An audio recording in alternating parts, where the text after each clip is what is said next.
The contrast between life and death is one of the most profound and universal subjects we face as humans. Life is about growth, experience, and connection. Everything that happens between birth and the moment we take our last breath.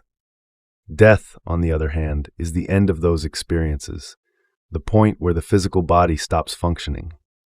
While life and death might seem like opposites, they are deeply connected and often shape how we view our existence. Life is vibrant and ever-changing. It's marked by growth from the moment a child takes their first breath to the experiences that shape a person over a lifetime. Life is about making choices, building relationships, and finding meaning in the moments we live. It's what we celebrate in birthdays, achievements, and milestones. The experiences we have, joy, love, challenges, and even pain, are all part of what makes life rich and meaningful. Life is also about potential. Each day brings opportunities to learn, grow, and connect with others. It's the small things, like sharing a meal with a loved one, watching the sunrise, or laughing with a friend, that make life feel full.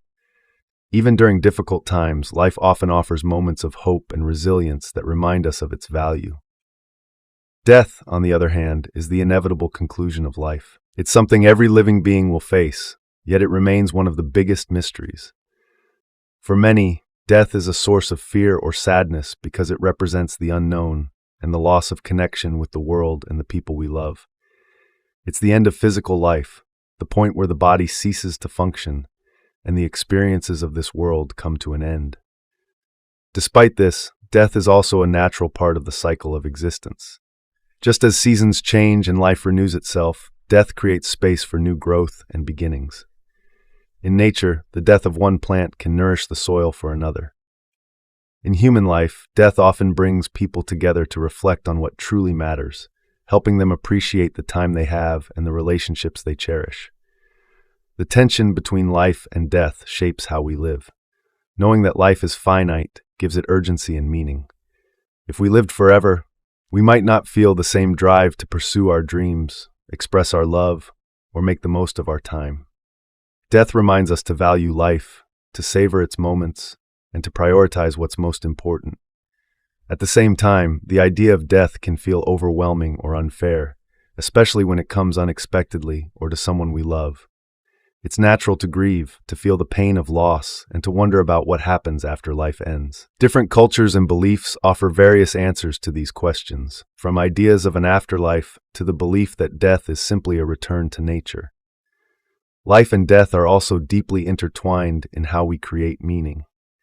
Many people find purpose in the idea of leaving a legacy, something that continues after they're gone. This could be raising a family, creating art, building a community, or simply being kind to others. These acts connect life and death by ensuring that something of us lives on, even when we're no longer here. The relationship between life and death is also reflected in how we approach challenges and change. Every ending can feel like a small death, whether it's the end of a job, a relationship, or a phase of life.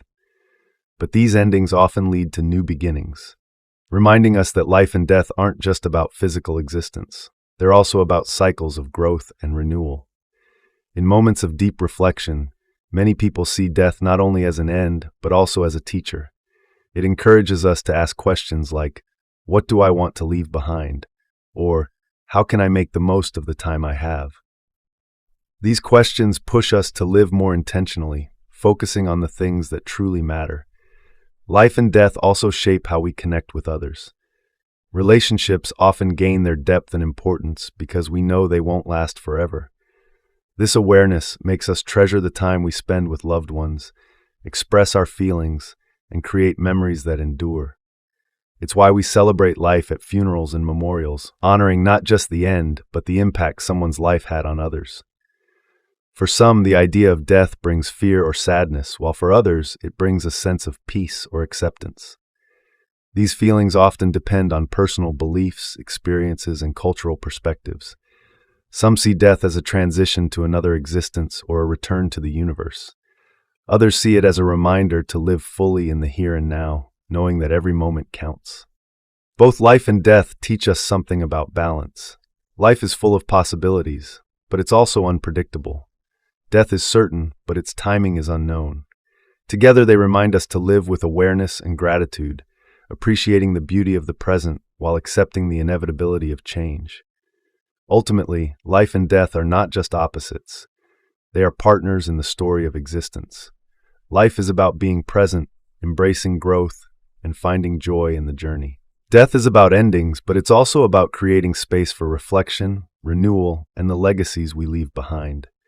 By understanding and accepting both, we can live with greater depth, purpose, and connection, making the most of every moment we're given. The idea of time's arrow versus reversible physics is about how time works and why it seems to flow in one direction. It's a question that has fascinated scientists and philosophers for a long time. On one hand, our everyday experience tells us that time moves forward. This is what's called time's arrow. On the other hand, the laws of physics suggest that time doesn't have to move in only one direction. This is the puzzle we'll explore. When we talk about time's arrow, we're describing the fact that time appears to have a direction. Things happen in order. The past leads to the present, and the present leads to the future. For example, you can break an egg, but you can't unbreak it. You can watch smoke rise from a fire, but it doesn't flow back into the wood. Time seems to move forward, and this is how we experience the world.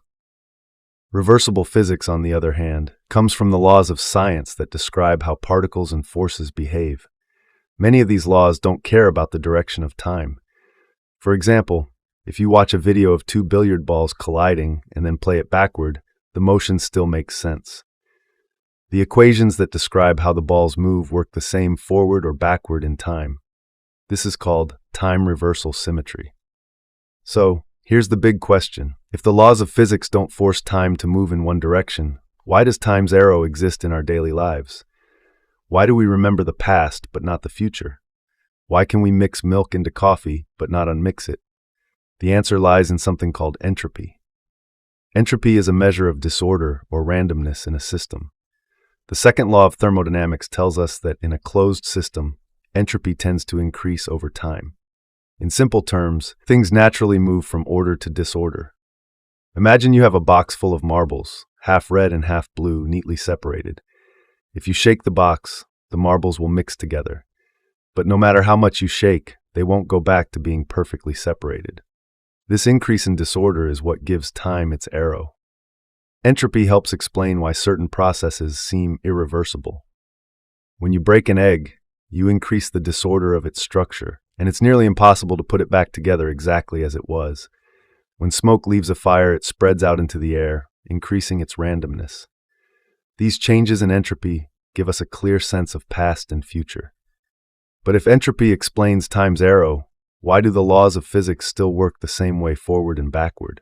The answer is that while individual particles obey time-reversible rules, large systems of particles, like eggs, smoke, or even galaxies, tend to follow the arrow of time because of how entropy works on a bigger scale.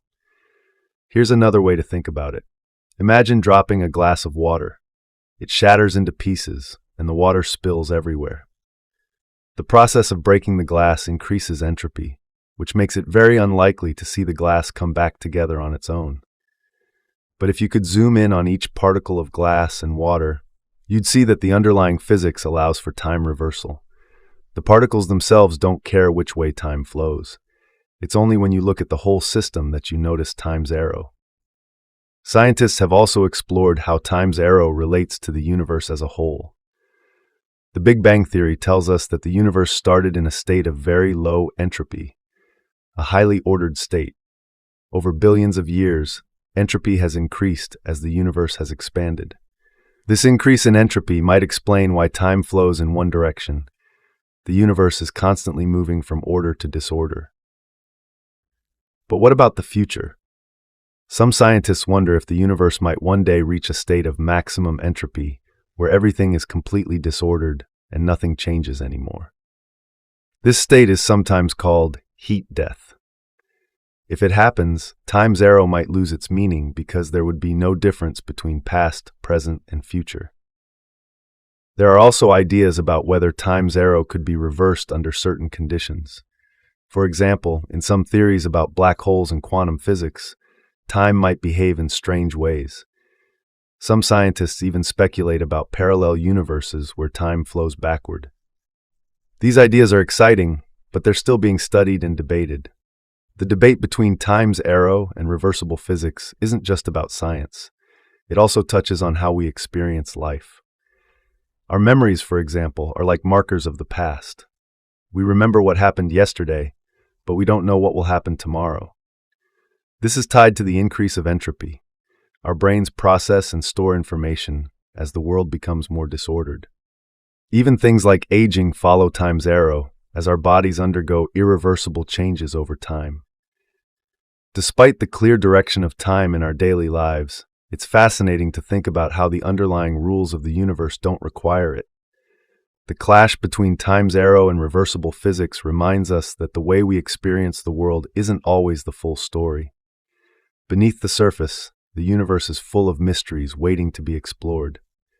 In the end, time's arrow and reversible physics offer two views of time. One is based on how we live and see the world, with its clear flow from past to future. The other is rooted in the fundamental rules of nature, where time can move in any direction. Together, they show us how complex and surprising the universe can be. By studying these ideas, scientists continue to learn more about the nature of time and how it shapes everything around us. Schrödinger's cat is a thought experiment in quantum physics that has puzzled and fascinated people for decades. It's a strange and mind-bending idea that mixes science, logic, and imagination to explore how we understand the behavior of very tiny particles. Let's break it down in a simple way so it's easy to follow. First, we need to know a little about quantum mechanics, which is the branch of science that deals with things like atoms and particles. These tiny particles don't behave like the things we see every day. They can do surprising things, like being in two places at once, or acting like both a particle and a wave. One of the strangest ideas in quantum mechanics is something called superposition. Superposition means that a particle can exist in multiple states at the same time until someone observes or measures it. For example, an electron might spin in two different directions at once, or a photon of light might go through two different paths at the same time. Once it is observed, however, it chooses one state and behaves as if it was always in that state. This might sound confusing, but it's been proven by experiments, even though it doesn't match how we experience the world. Now let's bring in the cat. In 1935, a physicist named Erwin Schrödinger created this thought experiment to show just how strange quantum mechanics can be. He imagined putting a cat in a sealed box along with a few special items: a radioactive atom, a Geiger counter, a device that detects radiation, a vial of poison, and a mechanism that breaks the vial if the Geiger counter detects radiation. Here's how it works. The radioactive atom has a 50% chance of decaying, breaking apart, within a certain time, and a 50% chance of not decaying. If the atom decays, it triggers the Geiger counter, which activates the mechanism to break the vial, releasing the poison and killing the cat. If the atom does not decay, the vial stays intact and the cat stays alive. Now comes the strange part. According to quantum mechanics, until you open the box and look inside, the radioactive atom exists in a superposition of states. It has both decayed and not decayed at the same time. Because the cat's life depends on the state of the atom, the cat is also in a superposition. It is both alive and dead at the same time until you observe it. When you open the box, the superposition ends. The atom chooses one state, decayed or not decayed, and the cat becomes either fully alive or fully dead. This idea of the cat being both alive and dead at once is where the paradox lies. It doesn't match how we think about everyday things, but it's how particles behave in the quantum world. Schrödinger's cat isn't meant to be taken literally. It's a thought experiment designed to highlight the weirdness of quantum mechanics. Schrödinger himself didn't think a cat could actually be in two states at once. He created the scenario to show how strange it is to apply quantum rules to larger objects, like a cat, which we think of as either alive or dead, never both. The experiment raises big questions about how we observe and understand reality. In quantum mechanics, the act of observing something seems to change what's happening. This is very different from the world we know, where looking at a tree doesn't make it grow or shrink. But in the quantum world, observing a particle can make it decide on a state, as if the observation itself has power. Schrödinger's cat also connects to a bigger question in science and philosophy. What is reality before we observe it? Is the cat truly in two states at once, or is it in one state and we just don't know which one? Different interpretations of quantum mechanics try to answer this, but there's no single answer that everyone agrees on. One interpretation is called the Copenhagen interpretation. It suggests that the cat really is in a superposition of alive and dead until someone observes it. At that moment, the superposition collapses, and the cat becomes either alive or dead. Another interpretation is called the many worlds theory. This idea says that when the box is opened, the universe splits into two versions, one where the cat is alive and another where the cat is dead. In this view, both outcomes are real, but they exist in separate, parallel universes that we can't see or interact with. Schrödinger's cat isn't just a fun idea for scientists to think about. It has real-world connections. Quantum mechanics helps explain how things like computers, smartphones, and even medical imaging machines work. It's the foundation for technologies that rely on the behavior of particles at a very small scale. Schrödinger's cat shows us the kinds of puzzles scientists deal with when they study the quantum world. In everyday life, we don't see superpositions because quantum effects are usually too small to notice. For bigger objects, like cats or people, these effects seem to disappear, and things behave in predictable ways. But at the smallest levels of the universe, particles don't follow the same rules, which is why quantum mechanics feels so strange. The thought experiment also teaches us something about curiosity and the limits of knowledge. Until you open the box, you don't know the cat's state. This reflects how much of science and life depends on observing, questioning, and testing. Even if the answers are surprising or don't match what we expect, asking questions helps us learn more about the world.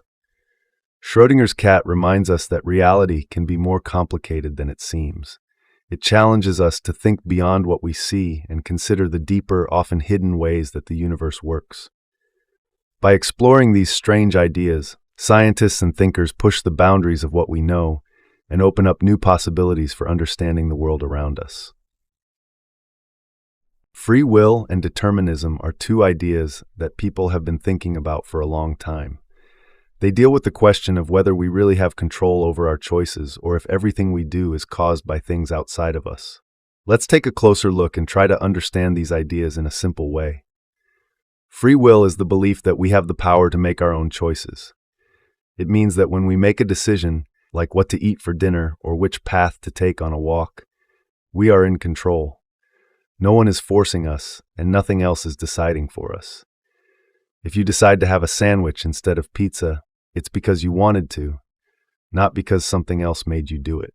Free will also comes with responsibility. If we are free to make our own decisions, then we are responsible for the outcomes of those decisions. If someone makes a mistake or does something wrong, it's because they chose to, and they can be held accountable. Determinism, on the other hand, is the idea that every action, thought, or choice we make is caused by something else. It suggests that our decisions are not really free because they are shaped by things like our upbringing, our environment, or even how our brains work. For example, if you choose to eat pizza instead of a sandwich, a determinist might say that decision was influenced by the smell of the pizza, your mood, or a memory of enjoying pizza in the past. From this view, even though it feels like you are deciding, the choice was already set in motion by things you can't control. These two ideas seem to go against each other. If determinism is true, and all of our actions are caused by something else, how can we say we are free to choose? Let's imagine a person deciding whether to go for a run or stay at home. They might feel like they are free to choose either one. But a determinist would argue that the choice they make will depend on things like how tired they are, how much they like running, or even the weather outside. It might seem free, but the determinist believes the choice was already influenced by all those factors. People who believe in free will argue that we can still make choices, even if we are influenced by outside things. For example, someone who usually eats junk food might decide one day to start eating healthy. This might seem like a moment where free will is at work. They are making a choice to change their habits, even though it's not what they usually do. Supporters of free will see this as proof that people can rise above their circumstances and take control of their lives. Some thinkers try to find a middle ground between free will and determinism. They believe both ideas can be true at the same time. This is called compatibilism. According to this view, we can make choices, but those choices are still influenced by outside factors. For instance, if you decide to paint on your day off, that decision might be shaped by your love of art or the supplies you have at home. Even though those factors play a role, compatibilists say you are still making a free choice because it's something you wanted to do. Science also plays a part in this discussion. Studies of the brain have shown that sometimes our brains start preparing for actions before we are even aware of making a decision. For example, if you reach for a cup of coffee, your brain might send signals to your hand before you even realize you've decided to grab the cup. Some people think this means free will isn't real, that our brains are making the decisions for us.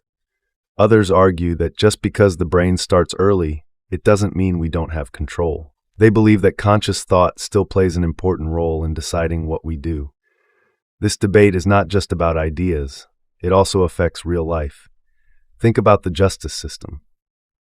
If determinism is true and people's actions are shaped by their environment, can we blame someone for doing something wrong?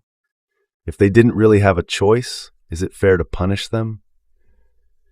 Some people say yes, because punishment or rehabilitation can still change future behavior. Even if the person wasn't fully in control of their actions, holding them accountable might prevent them from repeating the same mistakes. Free will also has practical effects on how we see ourselves. If you believe you have free will, you might feel more motivated to improve yourself or change bad habits.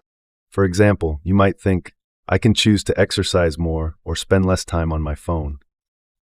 On the other hand, if you believe in determinism, you might focus more on understanding why you act the way you do. This can lead to greater compassion for yourself and others, as you see how much of life is shaped by things we don't control, like our childhoods or our surroundings. Everyday situations can help us think about this debate. Imagine choosing a career. Are you picking a job because it's something you truly love, or because of pressure from family and the opportunities available to you? Or think about someone trying to quit smoking. Are they relying on their free will to make that change? Or are they influenced by support from friends, stress levels, and how hard it is to break a habit? These examples show how free will and determinism might both play a role in the choices we make. The question of free will versus determinism matters because it changes how we think about ourselves and others. If you lean toward free will, you might see people as fully responsible for their actions. If you lean toward determinism, you might be more focused on understanding the factors that shape behavior and working to change them. Neither view has all the answers, and the truth might be somewhere in between. But thinking about this question can help us better understand the world and our place in it. Whether you believe in free will, determinism, or something in between, the debate challenges us to think deeply about who we are and how we make decisions. It encourages us to reflect on our actions and to approach life with more understanding and care. Wave-particle duality is one of the most fascinating ideas in physics. It's the idea that light and matter can behave like both particles and waves, depending on how we observe them.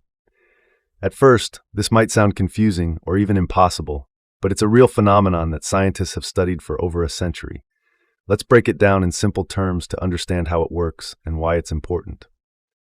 First, let's think about waves. Waves are all around us. Imagine ripples on a pond when you throw a stone into the water. Those ripples spread out, moving energy through the water.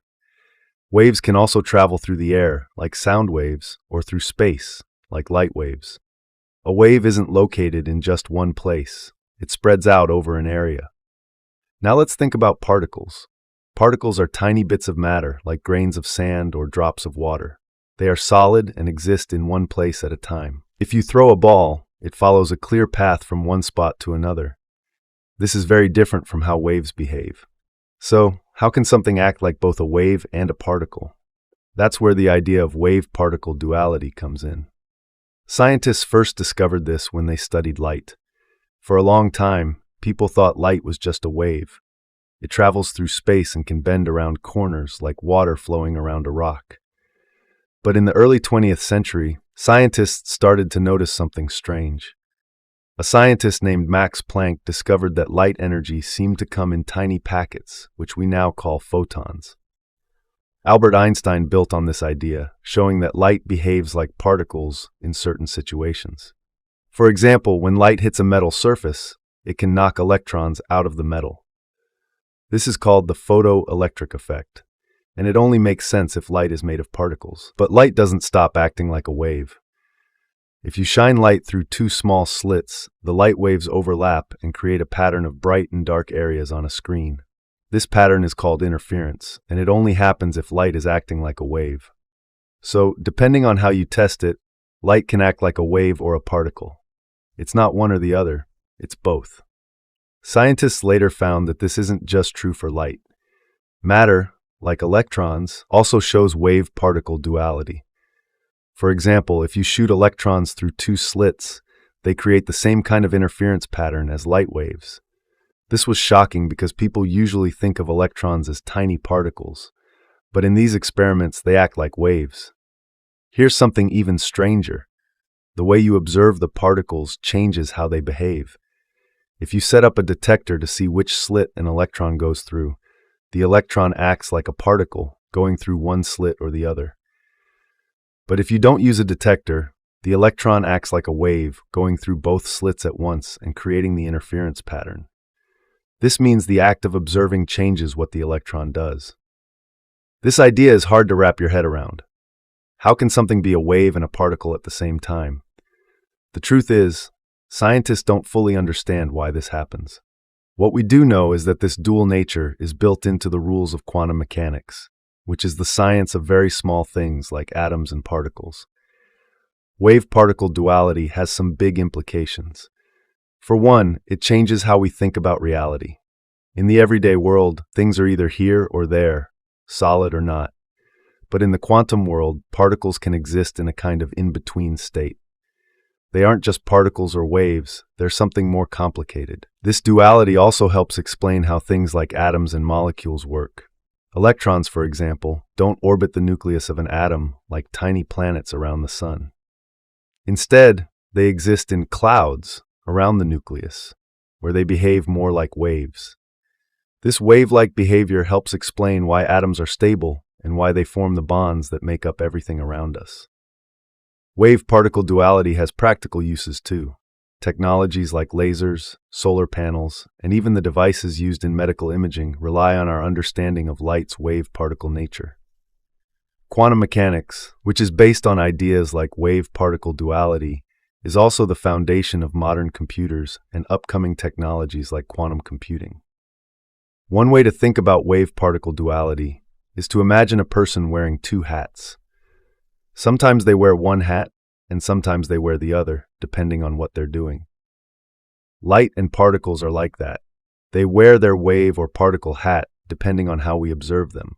Even though wave-particle duality might seem strange, it's a real part of the natural world. It shows us that the universe doesn't always follow the rules we expect. Instead, it has its own set of rules, which we are still trying to understand.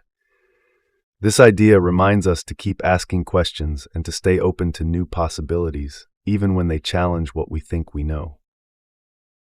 The idea of the multiverse is one of the most fascinating and mind-bending concepts in science and philosophy. It's the idea that our universe, the one we live in, might not be the only one.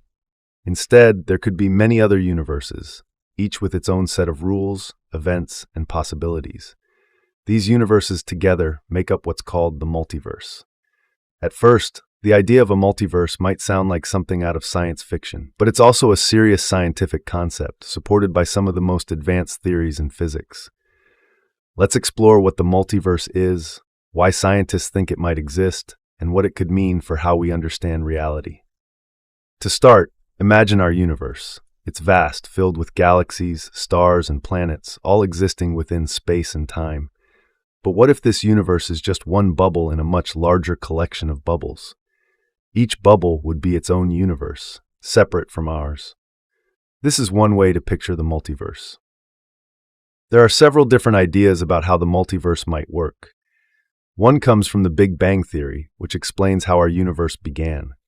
According to this theory, the universe started as a tiny, incredibly dense point and has been expanding ever since.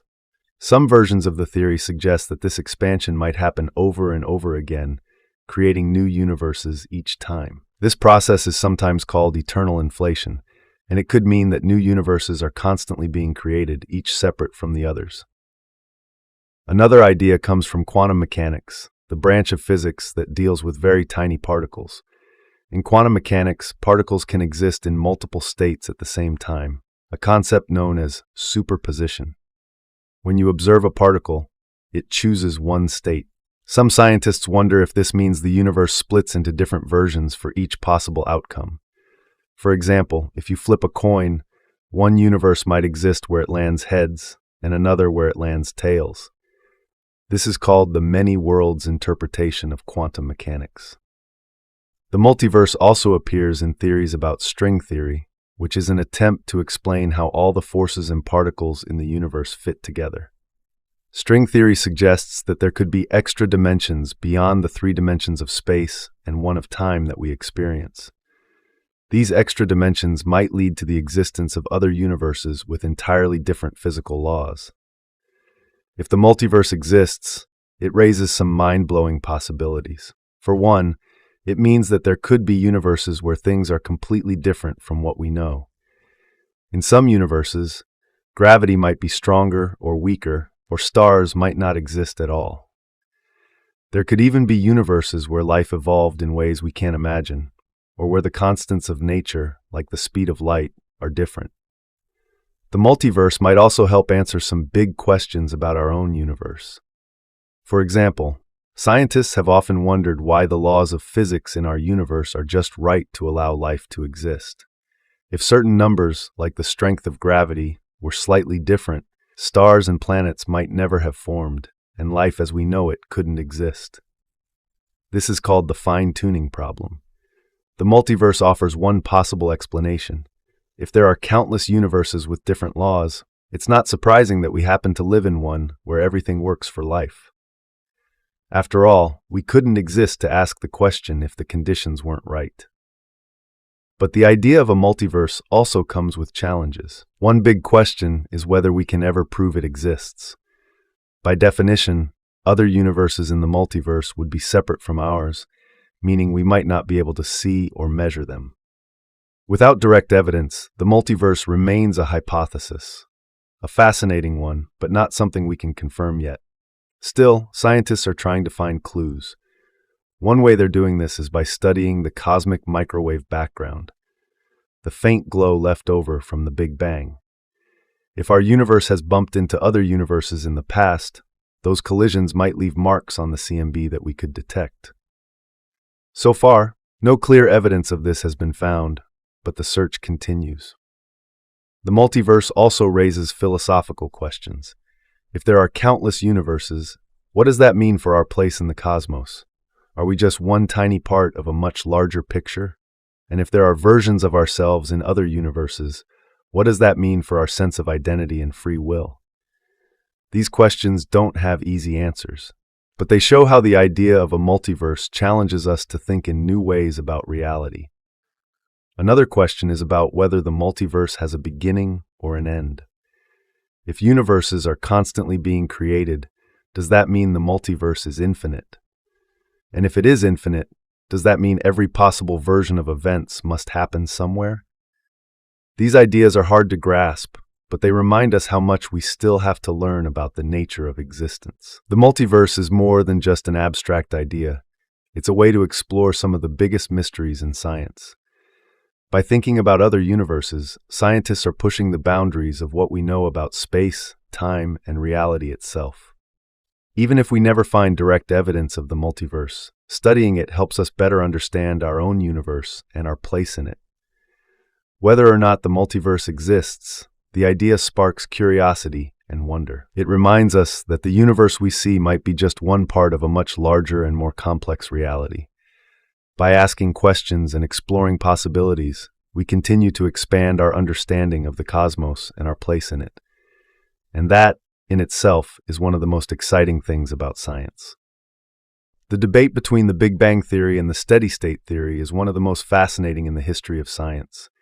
It's about how the universe began, or if it even had a beginning. Both ideas aim to explain how the universe works, but they take very different approaches. Let's break it down in simple terms. The Big Bang Theory is the idea that the universe started as a single point, often called a singularity, and has been expanding ever since. Imagine blowing up a balloon. At first, the balloon is small, but as you blow air into it, it gets bigger. The universe, according to the Big Bang Theory, works in a similar way.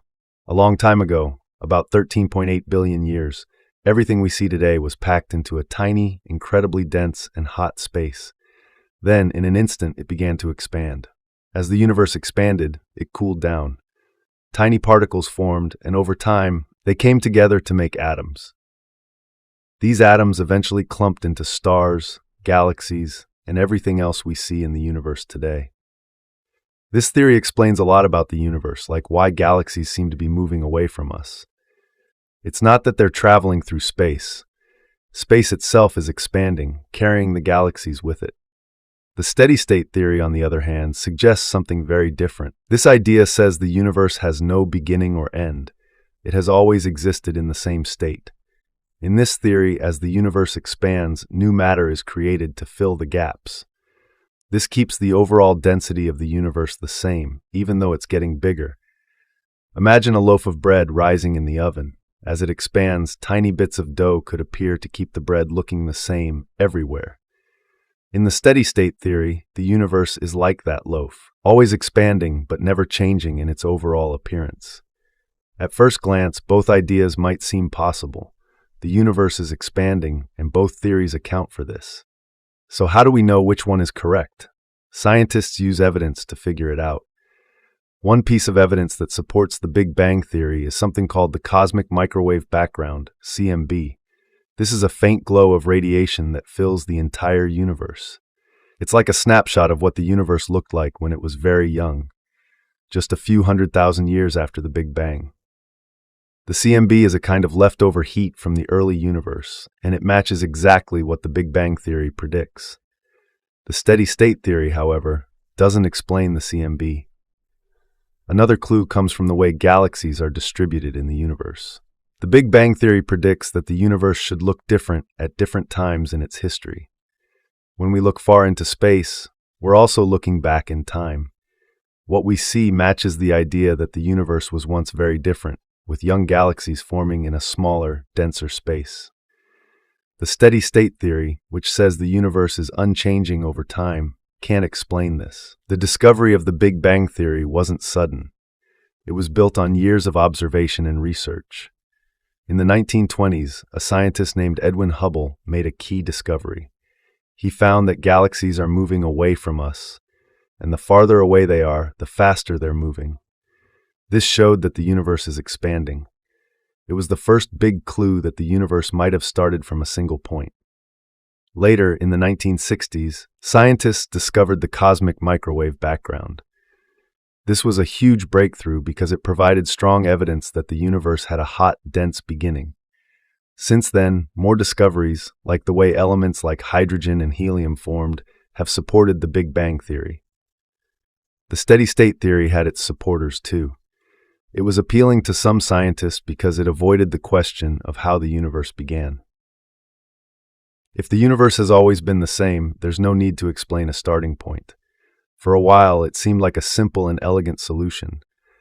But as more evidence piled up, it became clear that the Big Bang Theory was a better fit for the facts. The debate between these two ideas isn't just about science. It also touches on big philosophical questions. The Big Bang Theory suggests that the universe had a beginning. This raises questions like, what caused it to start? Was there something before the Big Bang? These are questions that science can't fully answer yet, and they leave room for wonder and imagination. The steady-state theory, by contrast, avoids these questions. If the universe has always been the same, There's no need to ask what came before. This can be comforting to some people because it avoids the mystery of a starting point. But it also leaves us with fewer ways to explain how the universe we see today came to be. Even though the Big Bang Theory is now widely accepted, science is always open to new ideas and evidence. For example, scientists are still trying to understand what caused the Big Bang. Some theories suggest that our universe might be part of a larger multiverse, with many universes existing side by side. Others explore the possibility that the universe cycles through periods of expansion and contraction. These ideas are exciting, but they're still being studied and debated. In the end, the debate between the Big Bang Theory and the steady-state theory is a great example of how science works. Scientists start with questions and ideas, then test them against evidence. Theories that match the evidence survive, while others are set aside. This process helps us get closer to understanding the universe and our place in it. The Big Bang Theory and the steady-state theory both tried to explain the same mystery, how the universe works. But the evidence, like the cosmic microwave background and the way galaxies are distributed, has shown us that the universe likely had a beginning. Even so, the story of how the universe began is still unfolding, and there's always more to discover. By asking questions, testing ideas, and being open to new evidence, science continues to deepen our understanding of the cosmos. The idea of being and nothingness is about two big questions. What does it mean to exist, and what does it mean to not exist? These questions might sound simple, but they are some of the hardest to answer. Philosophers, writers, and thinkers have spent centuries trying to understand them. Let's take a look at these ideas in a way that makes sense without getting too complicated. Being is about existence. It's the state of something being real, present, or alive. For example, a tree, a person, or even an idea like love can all be. When we say something is, we're talking about its being. We experience being every day without really thinking about it. When you see the sky, hear music, or feel the warmth of the sun, you are experiencing things that exist. Nothingness, on the other hand, is the absence of being. It's the state where something does not exist. Imagine an empty room. It has no people, no furniture, no sound, just emptiness. Now take that idea further and think of absolute nothingness, where there's not even air, space, or time. That's a harder idea to grasp because our minds are so used to thinking about things that exist. Nothingness feels strange because it's the complete opposite of everything we know. The philosopher Jean-Paul Sartre wrote a lot about being and nothingness. He believed that nothingness is a big part of what it means to be human. He said that humans are not just things that exist, like rocks or trees. We have the ability to think about what we are, what we want to be, and what we are not. This means we are always aware of nothingness, even if we don't realize it. Let's use an example to explain this. Imagine you are sitting in a cafe, waiting for a friend. You look around and you see people talking, drinking coffee, and reading. These are all examples of being. They are things that exist in the moment. But then you notice that your friend is not there yet. Their absence is an example of nothingness. You are aware of them not being there, and that awareness changes how you feel. You might feel disappointed, annoyed, or worried, even though nothingness isn't something you can see or touch.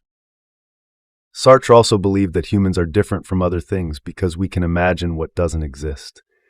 For example, if you have a job you don't like, you can imagine a different life where you do something else. That imagined life doesn't exist. It's a kind of nothingness, but thinking about it might inspire you to make changes. Sartre thought this ability to imagine and create meaning is what makes life so special. We don't just accept the world as it is, we think about how it could be. This brings us to another big idea, freedom. Sartre believed that because we are aware of being and nothingness, we are free to make choices. For example, if you feel stuck in a routine, you might decide to try something new, like taking up a hobby or traveling. That choice is a way of creating meaning in your life. But freedom can also feel scary. If we are free to choose, it means we are also responsible for the choices we make. That responsibility can feel heavy because there's no one else to blame if things don't go the way we hoped. The idea of nothingness can also help us understand loss. When someone we love passes away, their absence becomes a kind of nothingness in our lives. We can feel the space where they used to be, even though they are no longer there. This kind of nothingness can be painful, but it can also remind us of how much that person meant to us. It shows how being and nothingness are always connected. They shape each other in ways we might not always notice. Another way to think about being and nothingness is through creativity. When an artist starts with a blank canvas, it's a kind of nothingness. There's nothing there yet. But as they add paint, they bring something into being. The same thing happens when a writer starts with an empty page, or a musician begins with silence. Creativity is a way of turning nothingness into something meaningful. The idea of nothingness also raises questions about life and death. What happens when we die? Do we go into nothingness, or is there something else? Different people have different answers to this question, depending on their beliefs or experiences. Some think of death as a kind of return to nothingness, while others believe in an afterlife or some form of continued existence. These questions might not have clear answers, but thinking about them can help us appreciate life more fully. In everyday life, being and nothingness show up in small ways too. Think about a plan you were excited about that didn't happen, like a canceled trip or a missed opportunity. The nothingness of what could have been can make you feel sad or frustrated, but it can also remind you to make the most of the plans that do work out. It's a way of noticing how life is always a mix of being and nothingness, presence and absence, hope and loss. Being and nothingness are not just abstract ideas. They are part of how we experience the world every day. We live in a world full of things that exist, but we are also always aware of what is missing, what could be, and what might never be. This awareness gives life its depth and meaning. It's what makes us human. We are not just creatures who exist. We are creatures who think about existence and imagine what lies beyond it. That ability to think and imagine is both a gift and a challenge, one that shapes everything we do. Relativity and absolutism are two ways of thinking about truth, morality, and how we understand the world. These ideas may seem simple at first, but they lead to big questions about how people make decisions, judge actions, and interact with others. Let's explore both perspectives in a straightforward way and see how they compare. Relativity is the belief that truth or right and wrong can depend on the situation, culture, or perspective. It suggests that there isn't always one single answer or rule that applies to everyone, everywhere, all the time. Instead, what is true or right can change depending on the context. For example, a certain gesture might be polite in one country but rude in another. A relativist would say that both views are valid within their own cultures. Relativity often comes up when people talk about morals and ethics. Imagine someone lying to protect a friend. In some situations, lying might seem wrong because honesty is important. But in other cases, like keeping a friend safe, lying might feel like the right thing to do. A relativist would argue that whether the lie is good or bad depends on the situation and the reason behind it. Absolutism, on the other hand, is the belief that certain truths or rules are universal and do not change, no matter the circumstances. Absolutists believe that some things are always right or always wrong, no matter where you are or what the situation is. For example, an absolutist might say that lying is always wrong, even if you're doing it to help someone. To them, truth is a clear and unchanging concept. This difference between relativity and absolutism can be seen in many areas of life. Take the law, for instance. An absolutist might believe that stealing is always wrong, no matter what. A relativist, however, might consider the reasons behind the act. If someone steals food because they're starving, a relativist might see the act as more understandable, even though stealing is usually not acceptable. The clash between these views often comes down to how people think about fairness and understanding. Absolutists value consistency and believe that having clear rules helps maintain order and justice. They worry that if rules are allowed to change too much, it could lead to confusion or unfair treatment. Relativists, on the other hand, focus on the idea that people live in different circumstances and have different beliefs. They think it's important to consider these differences when deciding what's fair or right. Let's look at some examples in everyday life. Imagine two parents raising their children. One parent believes that bedtime should always be at 8 p.m., no exceptions. This parent follows an absolutist approach, thinking that rules are important and should be the same every day. The other parent believes bedtime can change depending on the situation. Maybe it's okay to stay up late on a holiday or a special occasion. This parent takes a more relativist view, adjusting the rules to fit the moment. Another example can be seen in how people view cultural traditions. An absolutist might believe that their way of celebrating a holiday is the correct way and should stay the same no matter what. A relativist might be more open to different traditions, thinking that every culture has its own valid way of celebrating, and there's no single right way to do it. Science can also highlight the difference between relativity and absolutism. In physics, Albert Einstein's theory of relativity showed that time and space are not fixed, but can change depending on factors like speed and gravity. This idea was a big shift from the absolutist view that time and space are the same everywhere in the universe. Relativity in science doesn't mean anything goes, but it does show that things can depend on context. In morality and ethics, the debate gets even more personal. Absolutists might point to rules or beliefs from religion or philosophy as proof that there are clear, unchanging truths about how people should live. They might say that killing is always wrong, no matter what. Relativists, however, might bring up situations like self-defense or war, where killing might be seen as justified. For relativists, what matters most is understanding the specific situation and the reasons behind it. One of the challenges with relativism is that it can sometimes seem like it allows for anything. If what's right depends on the situation, how do you draw the line? For example, if one culture believes in harming others for certain rituals, is that acceptable just because it's their tradition? Relativists might respond by saying that while understanding context is important, some actions, like harming others, might still be considered wrong across cultures. Absolutism has its own challenges too. A rigid belief in unchanging rules can sometimes lead to unfair outcomes. Imagine a rule that says every student who turns in homework late gets a 0, no exceptions. This might seem fair because it treats everyone the same. But what if a student was late because of a family emergency? In that case, an absolutist approach might feel harsh or unfair, while a relativist approach could allow for more understanding. The tension between relativity and absolutism shows up in how people handle disagreements.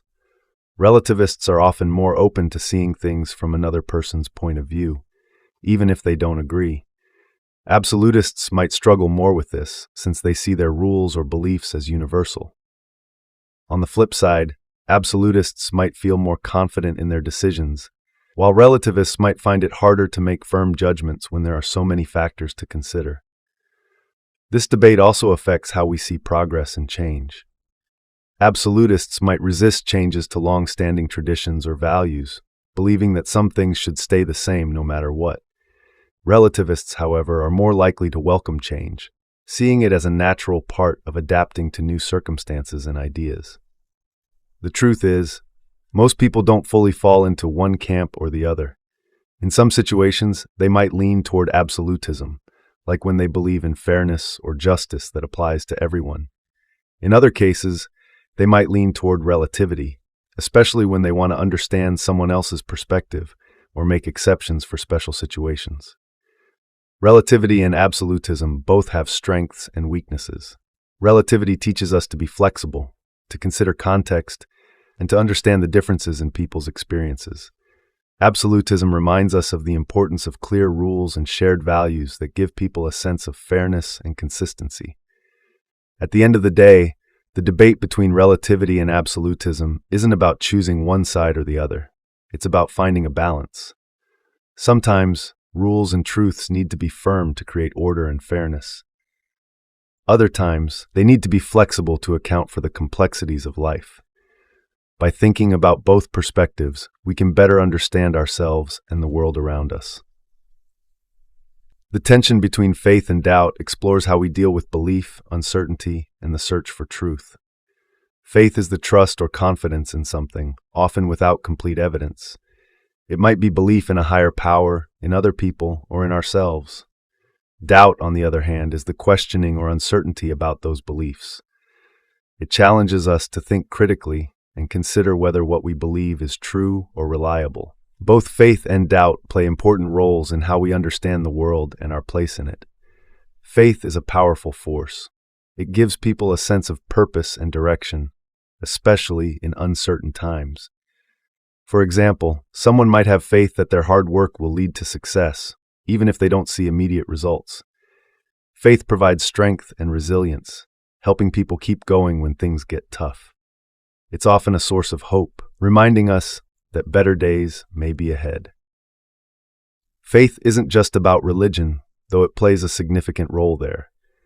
In a spiritual sense, faith might mean trusting in a divine plan or believing in something greater than ourselves. For example, many religious traditions encourage people to have faith in God, even when they don't fully understand why certain things happen.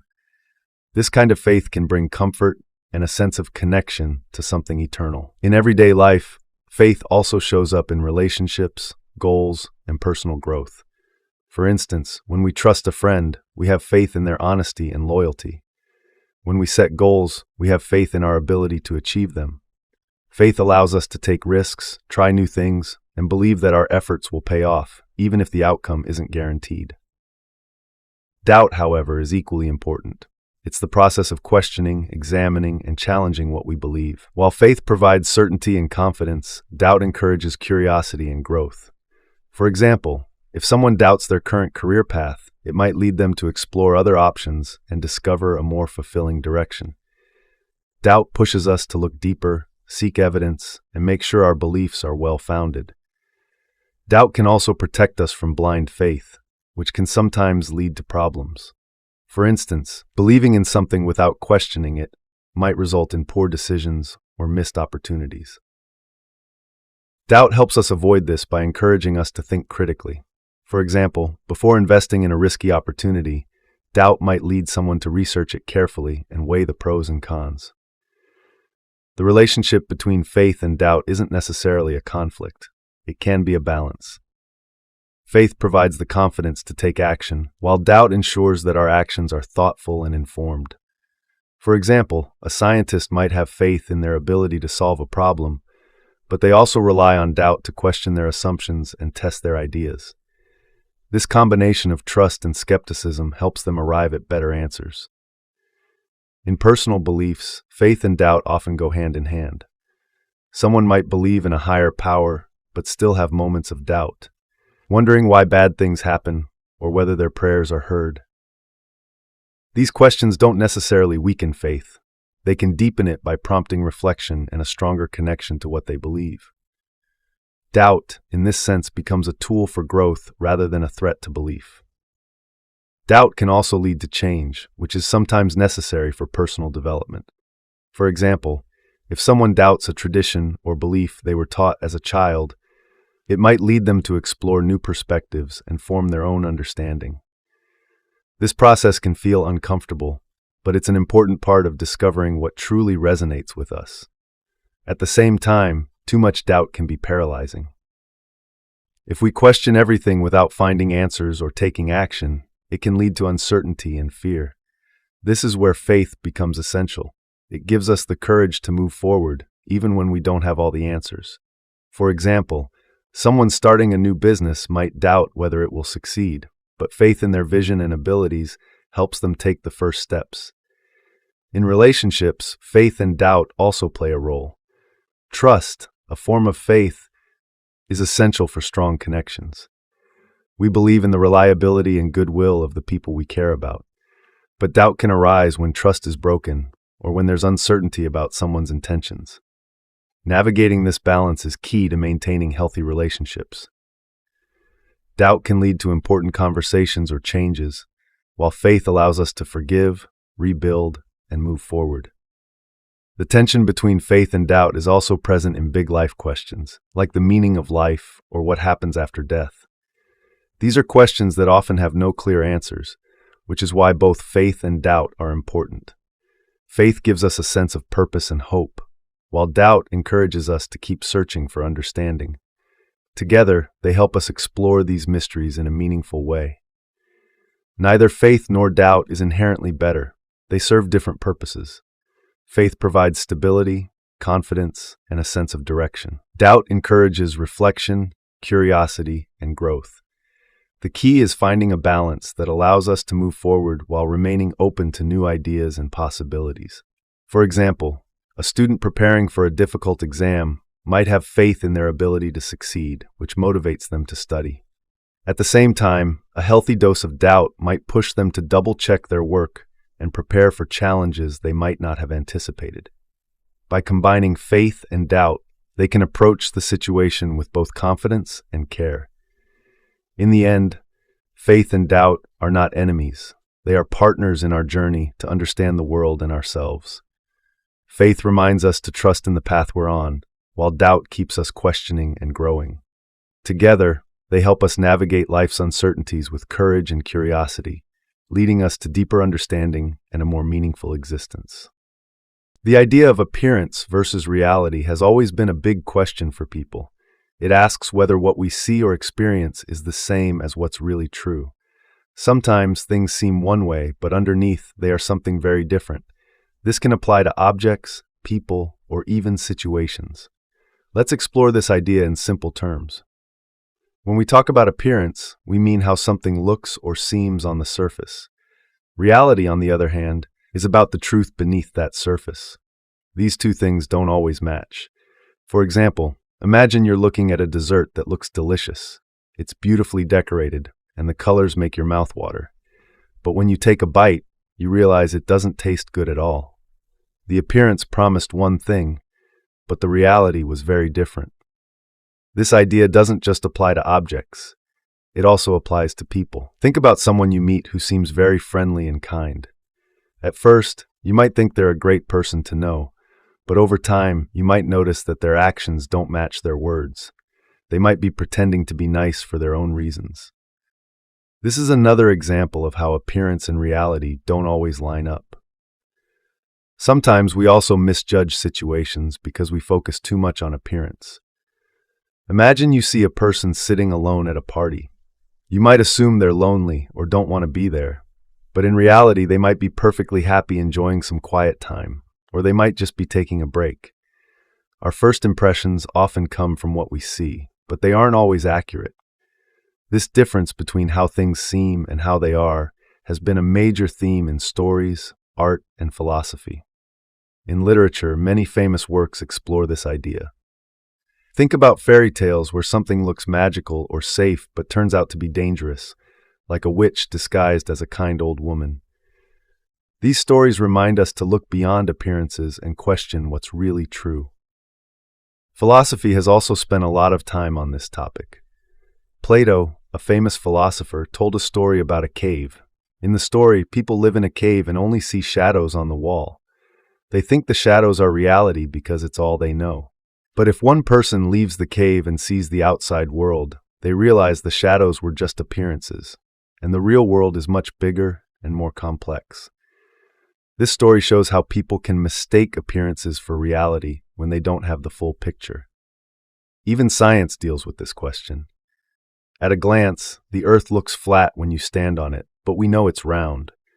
The sun seems to move across the sky, but in reality, the Earth is moving. These are examples of how what we see can be very different from what is true when we dig deeper and learn more. The difference between appearance and reality is also important in how we judge others. People often try to present themselves in a certain way, especially on social media. Someone might post pictures that make their life look perfect, but the reality could be very different. They might be dealing with stress, sadness, or other struggles that don't show in their photos. This is why it's important not to compare yourself too much to what you see online. It's easy to forget that what people show is just one part of their reality. Appearance versus reality also affects trust. If someone appears honest but isn't, it can cause problems in relationships. Imagine a person who always says the right things to make you believe they care about you, but later, you realize their actions don't match their words. This can hurt because you trusted what you saw on the surface without knowing the truth beneath it. Another example is advertising. Companies often try to make their products look better than they are. A fast food burger might look huge and perfect in a commercial, but when you order it, the real burger might be much smaller and messier. This is a simple but clear case of appearance not matching reality.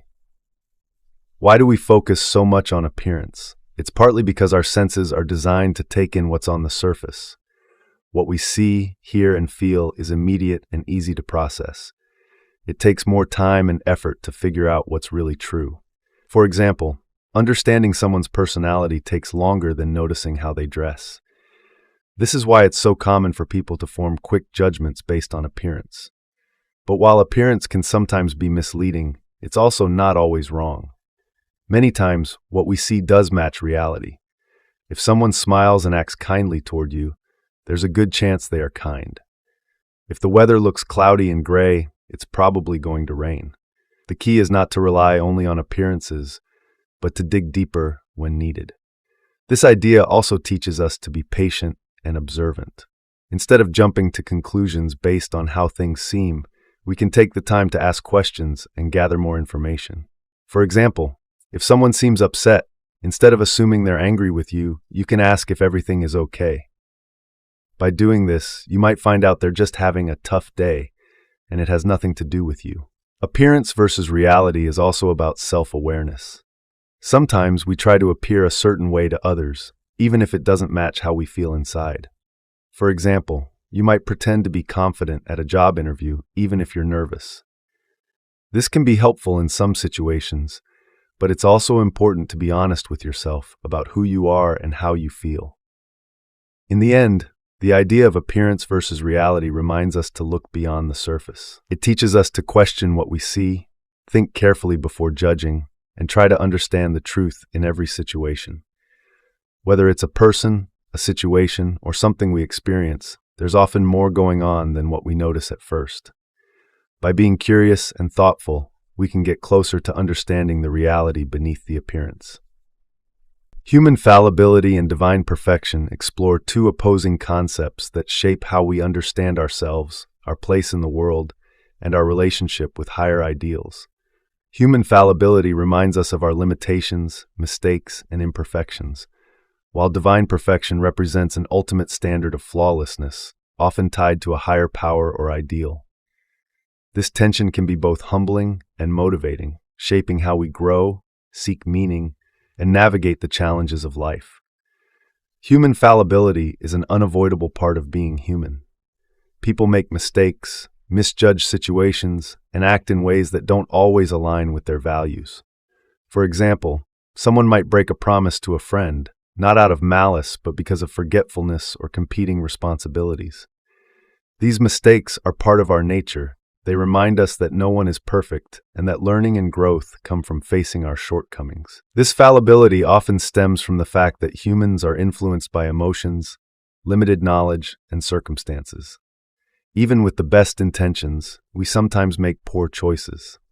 A parent trying to do their best for their child might accidentally say something hurtful, or a leader making a decision for their community might overlook important details. These moments of failure can feel discouraging, but they are also opportunities to reflect and improve. On the other hand, divine perfection represents the idea of an ultimate, unchanging ideal. In many religious traditions, the divine is described as all-knowing, all-powerful, and perfectly good. This concept of perfection serves as a guide or standard against which humans measure themselves. For example, a person might look to their faith's teachings about kindness or justice as an example of how to live, even if they know they'll never fully embody those ideals. Divine perfection doesn't always have to mean belief in a deity. For some, it might represent abstract concepts like truth, love, or justice, higher values that feel beyond human reach but are worth striving toward. These ideals give people something to aim for, reminding them that even though they're imperfect, they can still grow and contribute to something greater. The tension between human fallibility and divine perfection can be both challenging and inspiring. On one hand, recognizing our imperfections can lead to feelings of guilt, shame, or inadequacy, especially when we compare ourselves to a seemingly unreachable standard. For instance, someone might feel overwhelmed trying to live up to their religious teachings or societal expectations, believing they're constantly falling short. On the other hand, this tension can also push us to grow. Knowing that we're not perfect doesn't mean we can't improve. In fact, striving toward higher ideals, even if we never fully achieve them, gives life meaning. For example, someone might work to become more compassionate, even if they occasionally lose their temper. The effort to align with higher values, even imperfectly, is part of what makes life fulfilling. Human fallibility is often a source of connection. Recognizing our shared imperfections can foster empathy and understanding. When someone admits to a mistake or failure, it often makes them more relatable and trustworthy, as it shows humility. For instance, a leader who acknowledges their errors might earn more respect than one who pretends to be infallible. Similarly, in personal relationships, admitting faults and seeking forgiveness can strengthen bonds. At the same time, the concept of divine perfection offers a sense of stability and guidance. In a world filled with uncertainty and change, the idea of something perfect and unchanging provides comfort and hope. It reminds people that even if they make mistakes, there's a higher standard to turn to for direction.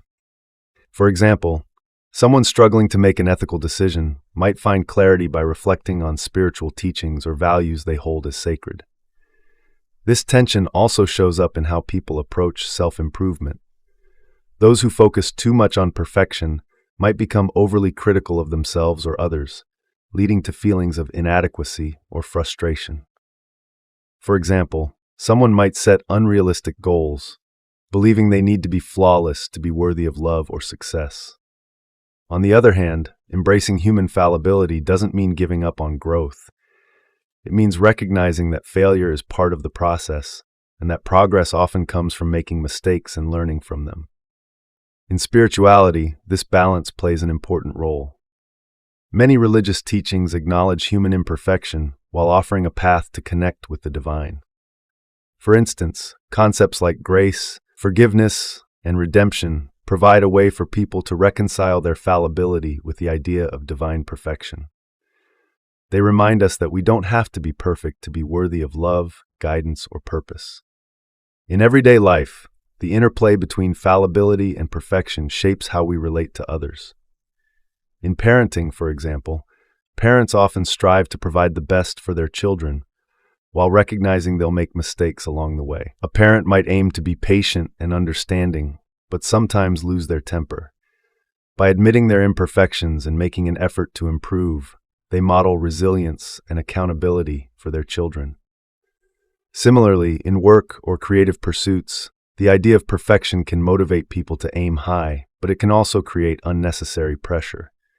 For instance, an artist might feel paralyzed by the need to create something flawless, missing the opportunity to grow through experimentation and failure. Balancing these perspectives allows people to strive for excellence while accepting that mistakes are part of the journey. The tension between human fallibility and divine perfection also raises questions about how we define success and fulfillment. Is it about reaching an ideal, or is it about the effort we put into growing and learning? Many would argue that it's the journey, not the destination, that matters most. By striving toward perfection while accepting our imperfections, we can find meaning in the process of becoming better versions of ourselves. Ultimately, human fallibility and divine perfection are two sides of the same coin. Our imperfections remind us that we are human, flawed, but capable of growth. The idea of divine perfection gives us something to aspire to, a source of guidance and inspiration. Together, they shape how we understand ourselves and the world, encouraging us to embrace both humility and hope as we navigate life's challenges. Through this balance, we can find purpose, connection, and a deeper sense of what it means to be human. The debate between immanence and transcendence is about how we understand the nature of existence, the divine, and the universe. These two ideas describe different ways of thinking about what is ultimate or sacred. Immanence focuses on what is present, close, and within the world. Transcendence, on the other hand, points to what is beyond, infinite, or above human experience. Both perspectives offer unique insights into how we view life and our place in it. Immanence is the idea that the divine or ultimate reality is present in everything around us. It suggests that the sacred is woven into the fabric of the world, accessible in everyday life. For example, someone who believes in immanence might see nature as a reflection of the divine, finding beauty and meaning in a sunrise, a forest, or the ocean. They might feel a deep connection to the world and see the sacred in people, animals, and even small ordinary moments. Immanence often emphasizes closeness and interconnectedness. It's about the idea that the divine or ultimate reality isn't distant or separate, but is instead present in every part of existence. This perspective can lead to a sense of wonder and gratitude for life as it is, encouraging people to find meaning and spirituality in their daily experiences. For instance, someone who practices mindfulness or meditation might feel a sense of immanence when they focus on their breath, becoming aware of the present moment and its profound simplicity.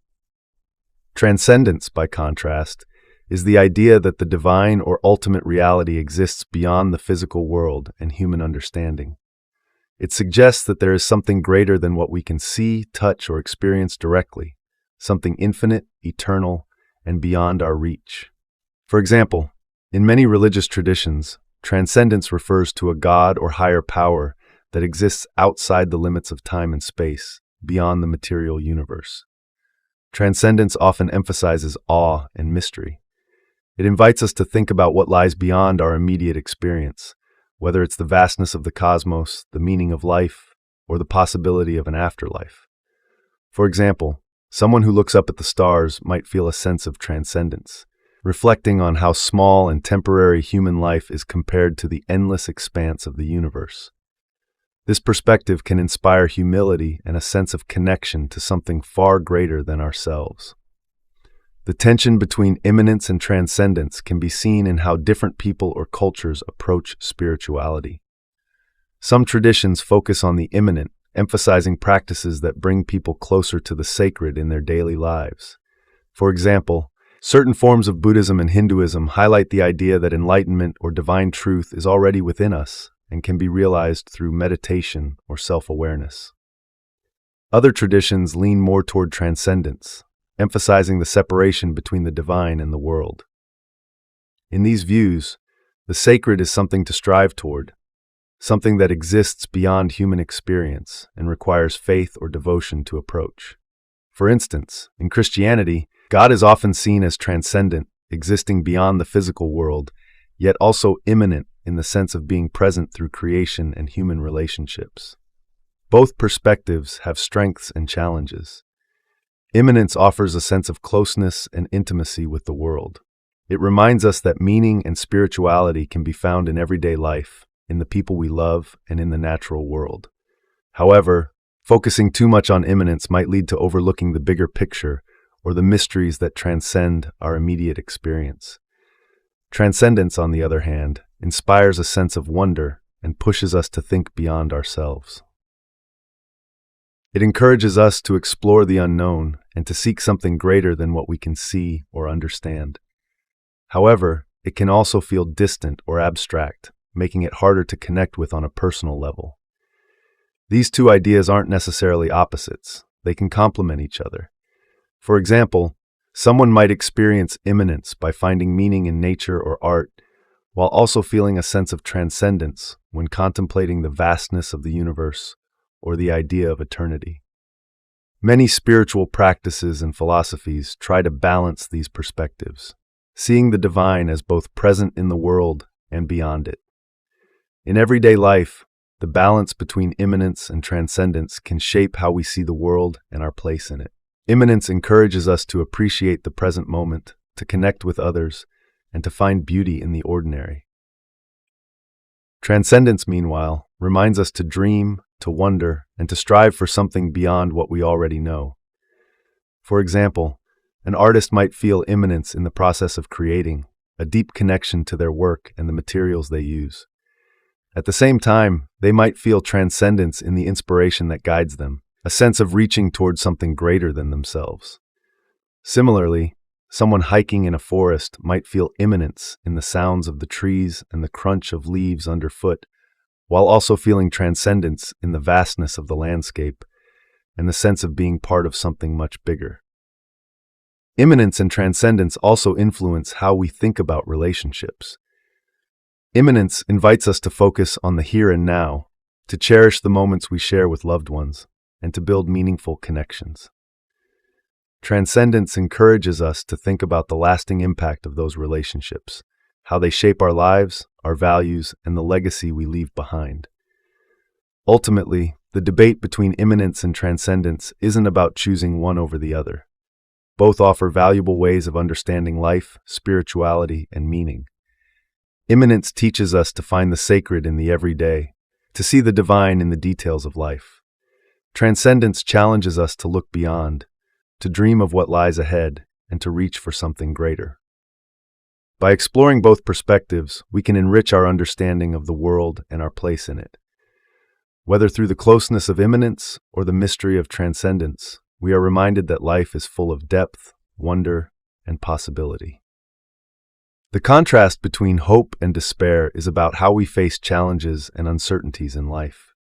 Hope is the belief that things can get better, even when times are hard. It's about holding on to the possibility of positive outcomes and finding the strength to keep going. Despair, on the other hand, is the feeling that things will never improve. It's the sense of being stuck in a situation with no way out, leading to feelings of sadness, helplessness, or defeat. Hope is a powerful force. It gives us the courage to try again after failure, to set goals even when the path seems unclear, and to imagine a better future. For example, someone recovering from an illness might hold on to hope that they will regain their strength and return to the activities they love. This belief can motivate them to follow their treatment plan, stay positive, and keep pushing forward. Hope often comes from a sense of possibility. Even in difficult circumstances, hope reminds us that change is always possible, whether it's through our own actions, the help of others, or time. It can also come from small moments of progress, like finding a solution to a problem or receiving support from a friend. These glimpses of positivity can reignite hope, even when things feel overwhelming. Despair, however, is the opposite. It's the feeling that nothing will ever get better, no matter what we do. When someone feels despair, they might lose the motivation to try or feel like giving up entirely. For instance, someone struggling with a long-term financial problem might feel stuck, believing there's no way to improve their situation. This mindset can make it hard to take action, even when solutions are available. Despair often comes from feeling overwhelmed or powerless. When problems seem too big or last too long, it's easy to lose hope.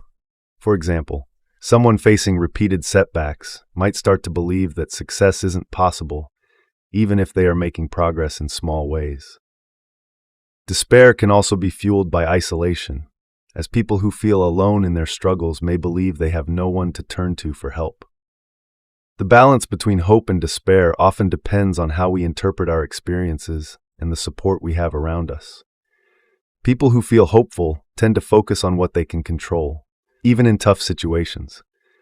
For example, a student who struggles with a subject might stay hopeful by breaking their work into smaller steps and celebrating small victories, like mastering one concept at a time.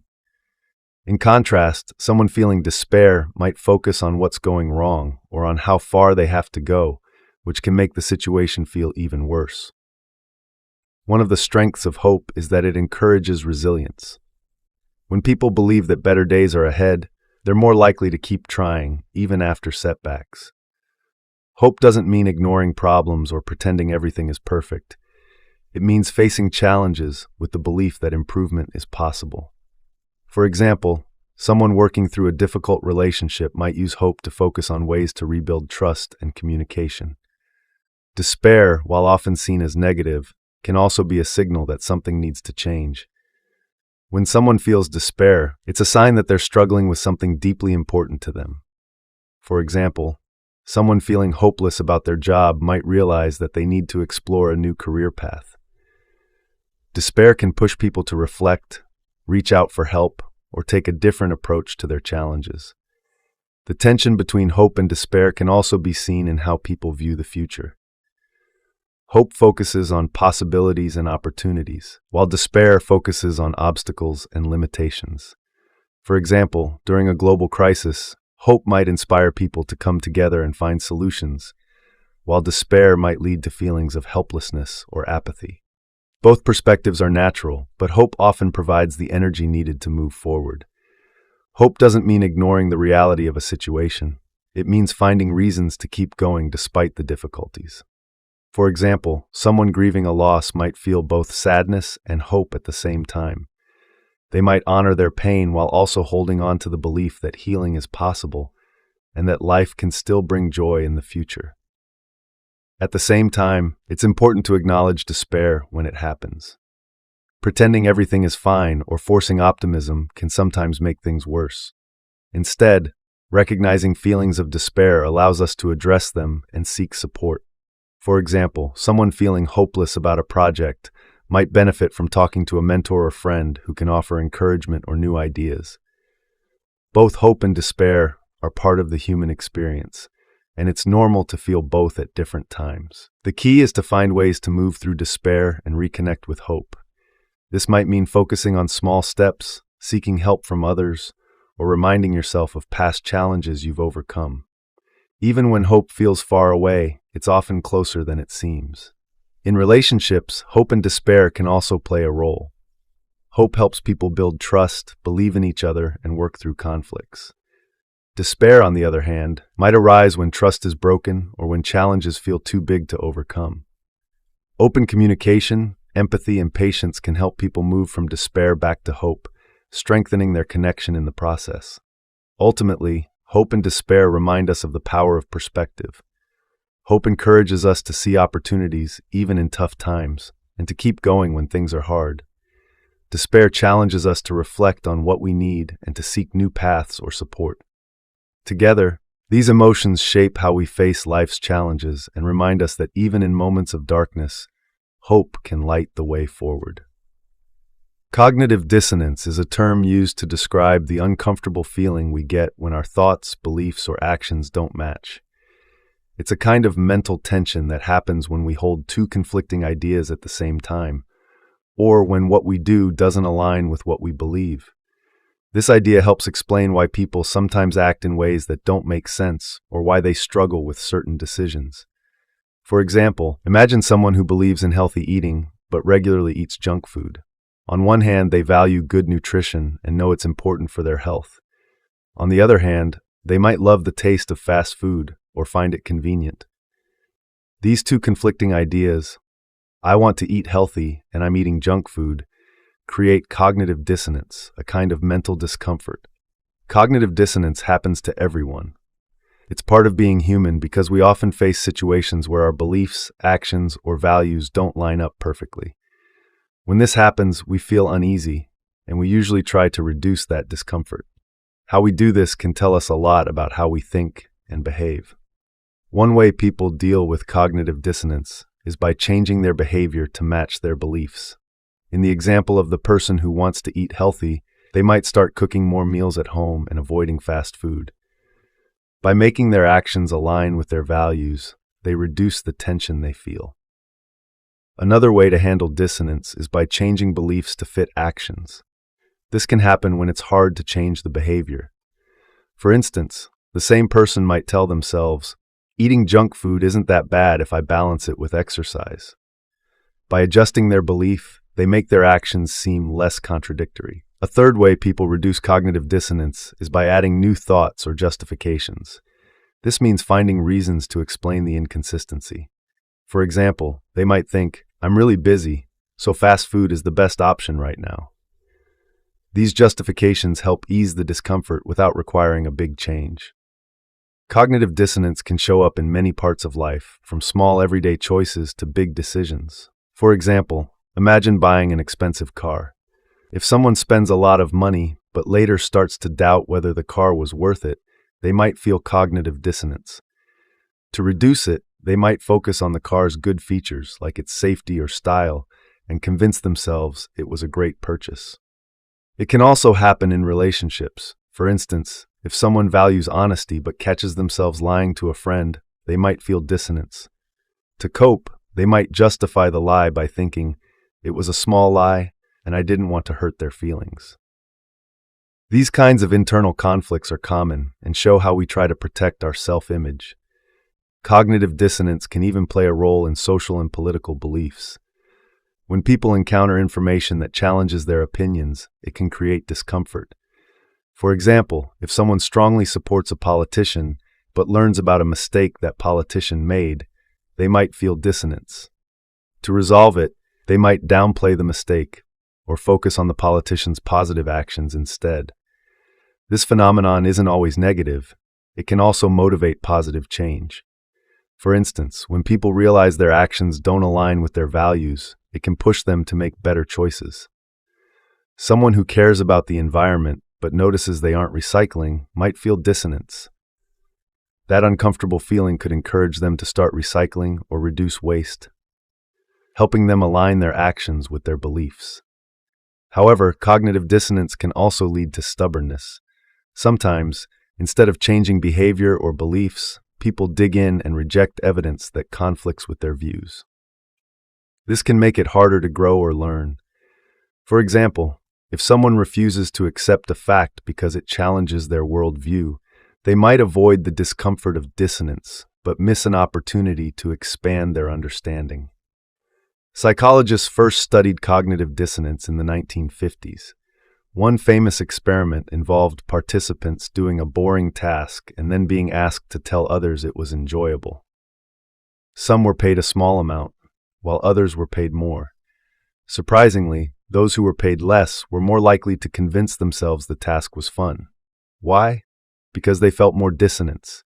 Telling someone the task was fun didn't align with their actual experience, and the small payment didn't justify the lie. To resolve this, they changed their belief about the task to reduce the discomfort. Understanding cognitive dissonance helps us see why people sometimes make unexpected or illogical choices. It also shows us how much we value consistency in our thoughts and actions. When our internal world feels out of sync, we naturally want to fix it, even if it means changing what we believe, how we act, or how we see the world. This idea is useful not just in psychology, but also in everyday life. It can help us understand why we feel conflicted and give us tools to deal with that feeling. For example, if you notice cognitive dissonance in yourself, it's an opportunity to reflect. Ask yourself, are my actions matching my values? If not, what can I do to align them? By being honest with ourselves, we can grow and make choices that feel right. Cognitive dissonance also teaches us to be patient with others. When someone's behavior seems inconsistent, it might be because they're struggling with dissonance themselves. Recognizing this can help us approach situations with empathy and understanding. In the end, cognitive dissonance is a normal part of life. It's a sign that we care about being consistent and true to ourselves. While it can be uncomfortable, it's also a powerful motivator for change and self-improvement. By understanding how it works, we can use it to make better decisions and live in a way that feels more balanced and authentic. The contrast between self-perception and external perception is about how we see ourselves versus how others see us. Self-perception is our internal view, how we understand our personality, actions, and identity. External perception is how others interpret and judge us based on what they observe. While these two perspectives often overlap, they can sometimes be very different, leading to misunderstandings or self-reflection. Self-perception is shaped by our thoughts, feelings, and experiences. It's how we answer questions like, "Who am I?" or "What kind of person do I want to be?" For example, someone might see themselves as kind, hardworking, or creative because they value those qualities and strive to embody them. Our self-perception influences the choices we make, the goals we set, and how we interact with others. External perception, on the other hand, is how other people see us. This can depend on things like our actions, words, appearance, or the impressions we leave. For example, someone who is quiet at a party might be seen as shy, even if they see themselves as thoughtful or observant. External perception is shaped by others' experiences, assumptions, and biases, which means it isn't always accurate. The tension between these two perspectives can create challenges. Imagine a person who sees themselves as generous because they often help friends in need. But if they forget to show up for an important event, others might see them as unreliable. The person's self-perception as generous might clash with the external perception of being unreliable, causing confusion or frustration. One reason for this gap is that self-perception is based on what we know about ourselves, including our intentions and inner thoughts. External perception, however, is based only on what others can see or hear. For example, you might feel nervous during a presentation but think you're hiding it well. Others, however, might notice small signs like shaky hands or a hesitant voice and assume you're unprepared. This difference in perspective can lead to misunderstandings. Another factor is that people often present themselves in ways that influence how others see them. This is called impression management. For instance, someone might dress professionally for a job interview to appear confident and competent even if they're feeling nervous inside. While external perception can be shaped by these efforts, it's not always entirely within our control. Social media adds another layer to this dynamic. Online, people often curate their lives to show only the best moments. This creates an external perception of success or happiness, even if the reality is more complicated. For example, someone might post photos of vacations and celebrations, but avoid sharing struggles or challenges. This can create a gap between how they see themselves and how others perceive them. The tension between self-perception and external perception isn't always negative. In fact, it can lead to growth and self-awareness. When we learn how others see us, it can help us reflect on whether our actions align with our intentions. For example, if a teacher sees themselves as supportive but hears feedback from students that they're hard to approach, this external perception can be a chance to make positive changes. At the same time, external perception isn't always fair or accurate. People's judgments can be influenced by stereotypes, assumptions, or incomplete information. For example, someone might be judged unfairly based on their appearance or the first impression they make, rather than their true character. In these cases, self-perception becomes a source of strength, helping people stay confident and grounded despite others' opinions. Self-perception also has its challenges. People can sometimes be too hard on themselves, seeing only their flaws or mistakes. This negative self-view might not match how others see them. For example, someone might think they're not smart enough because they struggled in one area, while their friends or coworkers see them as highly capable in other ways. On the other hand, people can also overestimate their abilities or qualities, which can create problems when external perception doesn't match their self-view. Balancing these two perspectives is important for building self-awareness and healthy relationships. Self-perception helps us understand who we are and what we value. External perception gives us feedback about how our actions affect others and how we fit into the world around us. By considering both, we can grow and adapt while staying true to ourselves.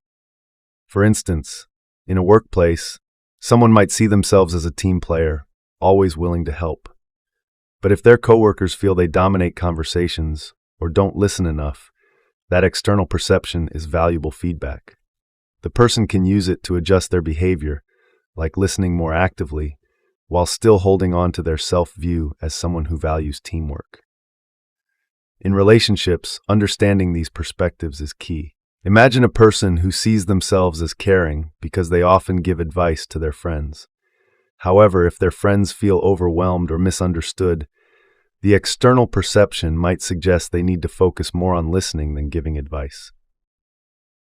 Balancing self-perception with external feedback can strengthen relationships by helping people communicate and understand each other better. This balance also helps with personal growth. If someone wants to improve in a certain area, they can start by reflecting on their self-perception and comparing it with external feedback. For example, if they see themselves as a good communicator but receive feedback that they interrupt others, they can work on aligning their actions with their self-view. At its core, the tension between self-perception and external perception reminds us that identity is complex. We are a mix of who we think we are and how others see us. By being open to feedback while staying true to our values, we can bridge the gap between these perspectives and build a more authentic and fulfilling sense of self. The debate between rationality and emotion is about how we make decisions and navigate life. Rationality relies on logic, reason, and careful thinking to guide choices. Emotion, on the other hand, is driven by feelings, instincts, and gut reactions. Both play important roles in our lives, but they can sometimes pull us in different directions. Rationality is about thinking clearly and making decisions based on facts and evidence. It's the process of weighing pros and cons, analyzing options, and coming to a logical conclusion. For example, if you're deciding which car to buy, a rational approach might involve comparing prices, fuel efficiency, and safety ratings. Rationality helps us avoid impulsive decisions and focus on long-term benefits. One of the strengths of rationality is that it keeps us grounded. By relying on facts and logic, we can avoid being swayed by temporary feelings or biases. This is especially helpful in complex situations, like planning a budget or solving a problem at work. Rational thinking allows us to step back, consider the bigger picture, and make choices that are practical and effective. However, rationality has its limits. Life isn't always neat and logical, and not every decision can be reduced to facts and numbers. Sometimes, trying to overanalyze a situation can lead to paralysis by analysis, where we get stuck weighing every option and struggle to make a choice. For example, someone planning a vacation might spend so much time comparing hotels and flights that they miss out on booking a great deal. Emotion, on the other hand, is about how we feel and respond to the world around us. Emotions like love, fear, joy, and anger influence how we act and how we connect with others. They can motivate us to take action, warn us of danger, or guide us toward what feels right. For example, if you feel a strong sense of excitement about a new opportunity, that emotion might push you to take a chance and try something new. One of the strengths of emotion is that it adds meaning to our decisions. It helps us connect to our values, build relationships, and experience life in a deeper way. For example, choosing a career path isn't just about salary or job security. It's also about what makes you feel fulfilled and happy. Emotions help us make choices that align with who we are and what matters to us. But emotion can also lead to impulsive or irrational decisions. When we act purely on feelings, we might overlook important facts or make choices we later regret. For instance, if someone gets angry during an argument, they might say something hurtful without thinking about the consequences. Emotional reactions can be powerful, but they aren't always the best guide for long-term decisions. The tension between rationality and emotion is something we face every day. Imagine a situation where you're deciding whether to move to a new city for a job. Rationality might tell you to take the job because it pays well and offers career growth. Emotion, however, might make you hesitate because you feel nervous about leaving your friends and family behind. Both perspectives are valid, and the challenge is finding a balance between them. In relationships, this balance is especially important. Rationality helps us communicate clearly, resolve conflicts, and make decisions that are fair and thoughtful. Emotion, on the other hand, helps us connect with others, show empathy, and express love. For example, when a friend is going through a tough time, rationality might tell you to offer advice, while emotion might prompt you to simply listen and provide comfort. Both approaches can be valuable, depending on the situation. Rationality and emotion also play a role in how we handle risks. Rational thinking might lead us to take calculated risks, like investing in a new business after carefully reviewing the market. Emotion, however, might push us to take risks that feel exciting or meaningful, even if they aren't entirely logical. For example, someone might decide to pursue a dream career even if it's risky, driven by a deep passion or desire for fulfillment. Some people lean more toward rationality, while others rely more on emotion. Rational thinkers might prioritize planning, analysis, and objectivity, while emotional thinkers might focus on intuition, empathy, and personal connections. Neither approach is right or wrong. Each has strengths and weaknesses, and both are essential for making well-rounded decisions. The key is to find a balance between the two. Rationality provides structure and clarity, helping us make decisions that are practical and effective. Emotion provides meaning and motivation, helping us connect with our values and the people around us. When we combine the two, we can make choices that are both smart and authentic. For example, let's say you're deciding whether to help a friend move. Rationally, you might think about how much time it will take or whether it will disrupt your schedule. Emotionally, you might feel a strong sense of loyalty and want to be there for your friend. By considering both perspectives, you might decide to help, but set boundaries to ensure it doesn't interfere with your other responsibilities. Another example could be deciding how to spend your savings. Rationality might tell you to invest the money for long-term growth, while emotion might urge you to use it for something meaningful, like a dream vacation. By balancing these views, you might choose to invest most of the money while setting aside a portion for something you'll enjoy now. Understanding the roles of rationality and emotion helps us navigate life with greater awareness. It reminds us that neither logic nor feelings alone can guide every decision. Instead, they work together, each offering valuable insights. Rationality keeps us focused on facts and long-term goals, while emotion helps us stay true to our values and connect with others. In the end, rationality and emotion aren't enemies, they're partners. By embracing both, we can make decisions that are thoughtful, meaningful, and balanced, creating a life that feels both well-planned and deeply fulfilling. The debate between unity and duality explores how we understand the world and ourselves. Unity is the idea that everything is connected, forming a single, harmonious whole. It suggests that differences are just parts of a greater oneness. Duality, on the other hand, focuses on opposites and contrasts, like light and dark, good and bad, or mind and body. It views the world as made up of distinct parts that interact and shape one another. Unity emphasizes connection and togetherness. It's the belief that beneath all the differences we see, there is a shared essence or a common thread that ties everything together. For example, in nature, unity might be seen in the way ecosystems work. Trees, animals, soil, and water all rely on one another to create a balanced system. Even though each part is different, they all contribute to the same whole. Unity can also apply to people and relationships. It reminds us that despite our differences, we share common experiences, emotions, and needs. For instance, people from different cultures might speak different languages or follow different traditions, but they all experience joy, love, and pain. Unity encourages us to focus on what connects us rather than what separates us. Duality, on the other hand, highlights differences and opposites. It's the idea that contrasts are fundamental to how the world works. For example, we understand light because we know darkness, and we appreciate rest because we experience activity. Duality shows us that opposites are often necessary for balance and understanding. In everyday life, duality is everywhere. Think about emotions like happiness and sadness. One feels good and the other feels difficult, but they both play important roles. Without sadness, we might not fully appreciate happiness. Without challenges, achievements might not feel as rewarding. Duality teaches us that opposites aren't just separate. They often depend on each other to make sense.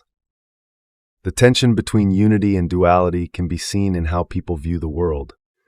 Someone focused on unity might see humanity as one large family, where borders and differences are less important than the shared goal of living peacefully. Someone focused on duality might see the world as full of contrasts, like conflict and harmony, progress and setbacks that need to be understood and addressed individually. Both perspectives have strengths. Unity helps us see the big picture. It encourages compassion, cooperation, and a sense of belonging. For example, unity might inspire efforts to address global issues like climate change, reminding us that the health of the planet affects everyone. It can also bring comfort, as it suggests that we're all part of something greater than ourselves. Duality, however, helps us appreciate complexity. It shows us that differences are not only real, but also valuable. For instance, duality is important in decision-making. By considering opposing viewpoints, we can make more balanced and thoughtful choices. Duality also helps us understand conflict and growth. Often, progress comes from the interaction of opposing forces. The relationship between unity and duality isn't necessarily about choosing one over the other. In fact, they often work together. Unity reminds us of our shared connections, while duality helps us navigate the differences that make those connections meaningful. For example, in a family, unity might mean seeing the family as a single unit, bound by love and support. Duality might mean recognizing that each family member has their own personality, strengths, and challenges, which contribute to the whole in unique ways. In philosophy and spirituality, these ideas appear often. Some traditions emphasize unity, teaching that all of existence is one. For example, in some forms of meditation, the goal is to dissolve the sense of separation and feel at one with the universe. Other traditions focus on duality, exploring the interplay of opposites like light and shadow, action and rest, or life and death. These perspectives help people understand the balance and complexity of existence. In practical terms, unity and duality can influence how we solve problems or address conflicts. A unity-based approach might focus on shared goals, like building a community or finding common ground in a disagreement. A duality-based approach might look at the specific differences and work to balance them, like addressing the needs of opposing sides in a negotiation. For example, consider a workplace where employees have different opinions on how to handle a project. A unity perspective might emphasize the team's shared goal and encourage collaboration. A duality perspective might focus on the opposing viewpoints, finding ways to address both and create a better solution. By combining these perspectives, the team can work toward a balanced and effective outcome. Unity and duality also show up in art, science, and relationships. In art, unity might be seen in the overall harmony of a painting, where all the elements come together to create a single impression. Duality might be found in the contrasts within the artwork, like light and shadow or bold and soft colors, which add depth and interest. In science, unity appears in theories that aim to explain how everything in the universe is connected, while duality appears in the contrasting forces, like electricity's positive and negative charges, that make systems work. In relationships, unity encourages people to focus on their shared values and mutual support. Duality helps people respect and celebrate their differences, like having distinct interests or approaches to solving problems. Both are important for creating a balanced, healthy connection. Ultimately, unity and duality offer two ways of understanding the world. Unity reminds us of our connections and shared purpose, encouraging us to work together and see the big picture. Duality highlights the value of differences and contrasts, helping us appreciate complexity and navigate challenges. By embracing both perspectives, we can find balance, deepen our understanding, and live in harmony with the world and each other. The debate between equality and equity is about how we create fairness in society. These two ideas are closely related, but they are not the same. Understanding the difference is important when thinking about justice, opportunities, and how to help people succeed. Equality means treating everyone the same. It's the idea that everyone should have the same rights, opportunities, and resources, regardless of who they are. For example, in a classroom, equality might mean that every student gets the same textbook and has access to the same lessons. It's about fairness in the sense that everyone gets the same treatment.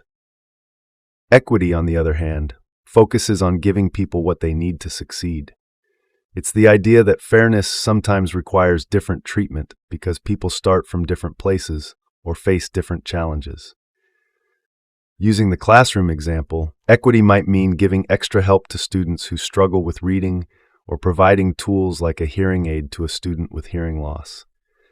It's about recognizing that some people need more support to reach the same outcome. The difference between equality and equity often comes down to recognizing differences in people's circumstances.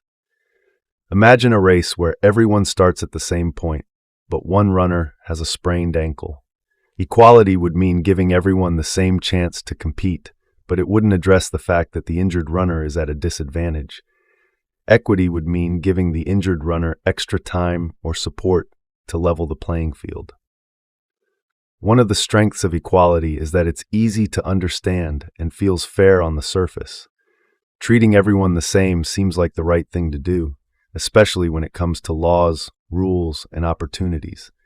For example, equality is important in areas like voting rights, where everyone should have the same ability to participate regardless of their background. But equality doesn't always lead to fairness.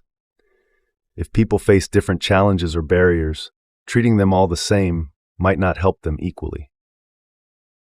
For example, giving the same tools to someone who already has an advantage and to someone who doesn't might actually widen the gap between them. This is where equity comes in. Equity recognizes that fairness sometimes means giving more to those who need it most. It's about understanding that not everyone starts from the same place. For example, in healthcare, equity might mean providing more resources to communities that face higher rates of illness or less access to doctors. In education, equity might involve giving extra funding to schools in low-income neighborhoods to ensure all students have the chance to succeed. However, equity can be harder to implement because it requires looking at people's individual needs and deciding how to distribute resources. Some people worry that focusing on equity can feel unfair, especially if they don't understand why certain groups are receiving extra support. For example, if a workplace program offers additional training opportunities to underrepresented groups, some employees might feel left out, even if the goal is to create a more balanced and fair workplace. This tension between equality and equity often shows up in discussions about policies and programs. For example, consider a scholarship program. Equality would mean giving everyone the chance to apply and judging all applicants by the same criteria. Equity, however, might mean prioritizing students from disadvantaged backgrounds who face more obstacles to attending college. Both approaches aim to be fair, but they focus on fairness in different ways. Another way to think about this is to imagine a community park. Equality would mean giving every neighborhood the same size park. But if some neighborhoods already have large parks and others don't have any, equality might not feel fair. Equity would mean giving more resources to the neighborhoods without parks, ensuring that everyone has access to green spaces. The debate between equality and equity isn't about choosing one over the other. It's about understanding when each is most appropriate. In some situations, equality works well. For example, everyone should have the same legal rights, like the right to vote or the right to free speech.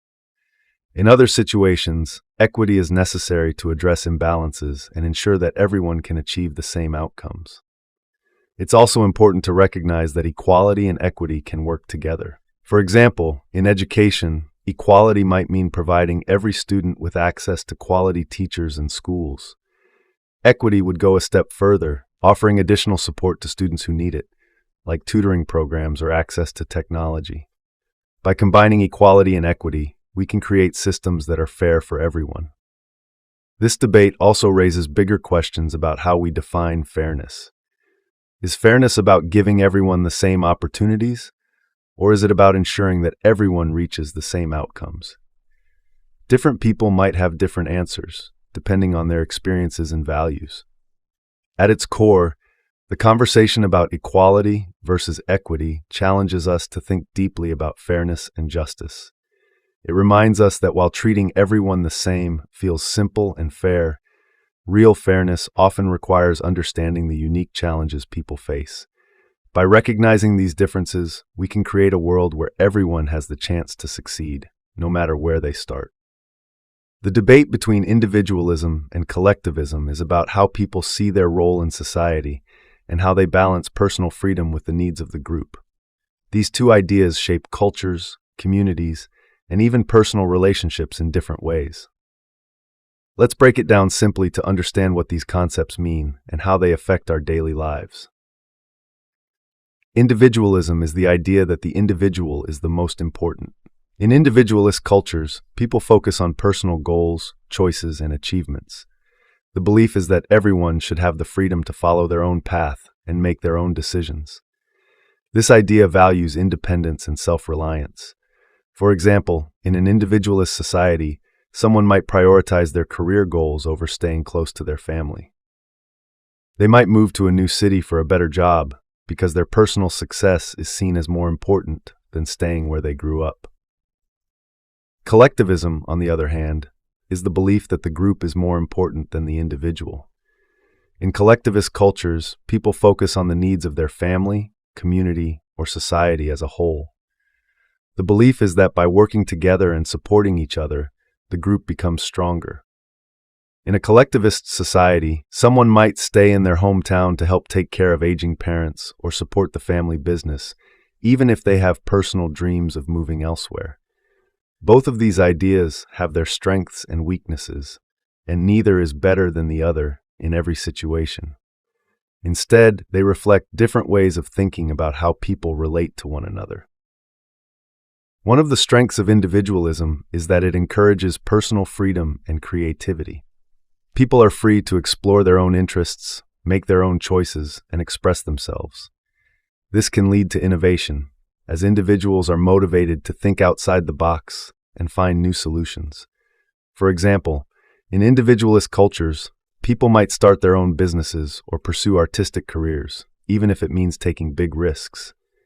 The focus on personal responsibility also means people are often encouraged to work hard and succeed on their own. But individualism can have downsides too. When people focus too much on their own needs, it can lead to isolation or a lack of community support. For example, someone who prioritizes their career might find themselves feeling lonely if they don't maintain close relationships with family or friends. In some cases, individualism can also lead to competition that feels unhealthy, where people are so focused on being the best that they forget to work together. Collectivism has its own strengths. It emphasizes teamwork, loyalty, and the idea that people should look out for one another. In collectivist cultures, relationships are often very strong because people spend a lot of time helping their families, friends, and communities. For example, in a collectivist society, people might come together to celebrate festivals or support someone in need. This focus on the group can create a strong sense of belonging and purpose. However, collectivism can also have drawbacks. When the group's needs always come first, individuals might feel pressured to give up their own dreams or preferences. For example, someone in a collectivist culture might feel they can't pursue a career they love because their family expects them to take on a different role. In extreme cases, collectivism can lead to conformity, where people feel they have to act or think in a certain way to fit in, even if it doesn't align with their true selves. These two ways of thinking don't just apply to cultures, they also show up in everyday situations. Imagine a workplace. In an individualist workplace, employees might be rewarded for their personal performance. Promotions might go to people who stand out and achieve the most. In a collectivist workplace, the focus might be on teamwork and cooperation. Success might be measured by how well the whole team does, not just one person. In families, the balance between individualism and collectivism can look very different depending on the culture. In an individualist family, a young adult might decide to move out and live on their own as soon as they can, valuing their independence. In a collectivist family, they might stay with their parents longer, helping with household responsibilities and valuing the family unit over personal freedom. One way to understand these differences is to think about how people define success. In individualist cultures, success is often about personal achievement, getting a good job, earning money, or being recognized for your skills. In collectivist cultures, success might be about how much you've helped your family or how well you've contributed to your community. Both views have value, but they emphasize different things.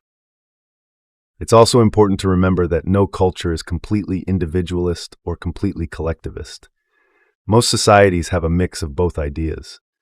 For example, a country might value individual freedom in areas like career choices, but emphasize collectivist ideas when it comes to family responsibilities. Similarly, individuals can blend these ideas in their own lives. Someone might pursue their own goals, but also make time to support their loved ones. The debate between individualism and collectivism isn't about picking one side, it's about finding balance. In some situations, focusing on personal needs makes sense. In others, prioritizing the group is more important. For example, if you're choosing a career, it might be important to follow your own dreams. But if a friend is in trouble, it's just as important to put their needs first and help them. Both individualism and collectivism offer lessons. Individualism reminds us to value personal freedom, take responsibility for our choices, and embrace creativity. Collectivism teaches us the importance of community, teamwork, and caring for one another. By understanding both perspectives, we can find ways to balance our own needs with the needs of those around us. At its core, This debate is about how we live together as people. It challenges us to think about what we owe to ourselves and what we owe to others. By exploring these ideas, we can learn to create a world where both individuals and communities can thrive.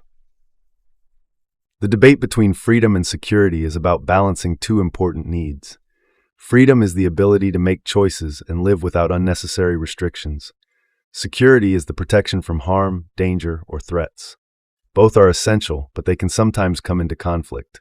How much freedom should we give up to feel safe, and how much security should we sacrifice to stay free? This is a question that affects individuals, communities, and entire nations.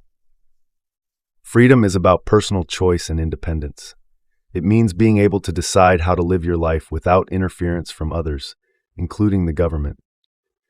For example, freedom allows you to choose your job, express your opinions, and move around without restriction.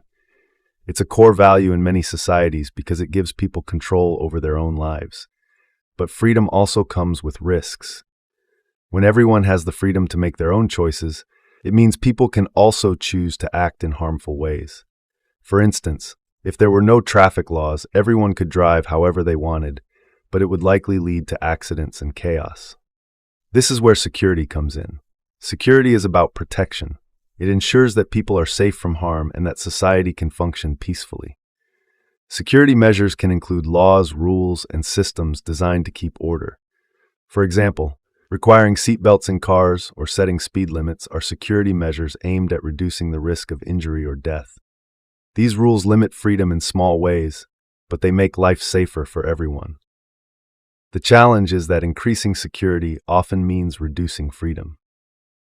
For example, installing surveillance cameras in public places can help prevent crime, but it might also make people feel like their privacy is being invaded. On the other hand, prioritizing freedom too much can lead to situations where safety is compromised. For example, if people were free to carry weapons without restrictions, it could lead to more violence and make others feel unsafe. This tension is particularly visible in how governments respond to threats like terrorism or crime. After major events that threaten public safety, governments often introduce new security measures, such as stricter airport screenings or surveillance programs. While these measures can make people feel safer, they also raise questions about privacy and freedom. For example, should phone calls or emails be monitored to catch criminals? Some people argue that this is necessary for security, while others feel it violates their right to privacy. The balance between freedom and security also appears in smaller, everyday decisions. For example, think about schools. A school might implement strict rules to keep students safe, like requiring IDs or banning certain items. These rules might limit students' freedom, but they can create an environment where everyone feels more secure. The question is how strict the rules should be and whether they create unnecessary restrictions. One of the strengths of freedom is that it allows people to be creative, independent, and responsible. When people are free, they can explore new ideas, take risks, and make their own decisions. For example, freedom of speech allows people to express their opinions, even if those opinions are unpopular. This kind of freedom encourages innovation and progress, as people are not afraid to think differently or challenge old ideas. But freedom without security can feel uncertain and unsafe. For example, in communities with weak law enforcement, people might worry about their safety and avoid going out or taking risks. Security provides a foundation that allows freedom to thrive. When people feel safe, they are more likely to use their freedom in positive ways. At the same time, too much focus on security can lead to problems. When governments or organizations prioritize security above all else, it can lead to strict rules that limit people's rights. For example, if a government censors the internet to prevent harmful content, it might also block access to important information or limit free speech. In extreme cases, this kind of control can lead to authoritarianism, where leaders use security as an excuse to restrict freedoms. The balance between freedom and security depends on the context. In times of crisis, like during a war or a natural disaster, people might accept more restrictions on freedom to ensure their safety. For example, during a pandemic, governments might impose lockdowns or require vaccinations to protect public health. These measures limit personal freedom, but can save lives. The question is how much restriction is necessary and how long it should last. In everyday life, people also make trade-offs between freedom and security.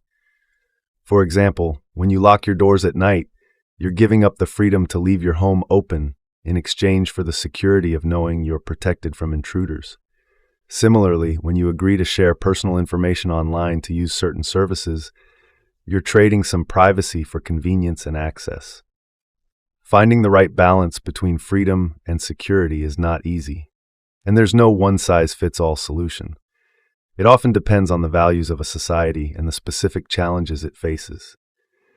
Some people lean more toward freedom, believing that individuals should have as much control over their lives as possible.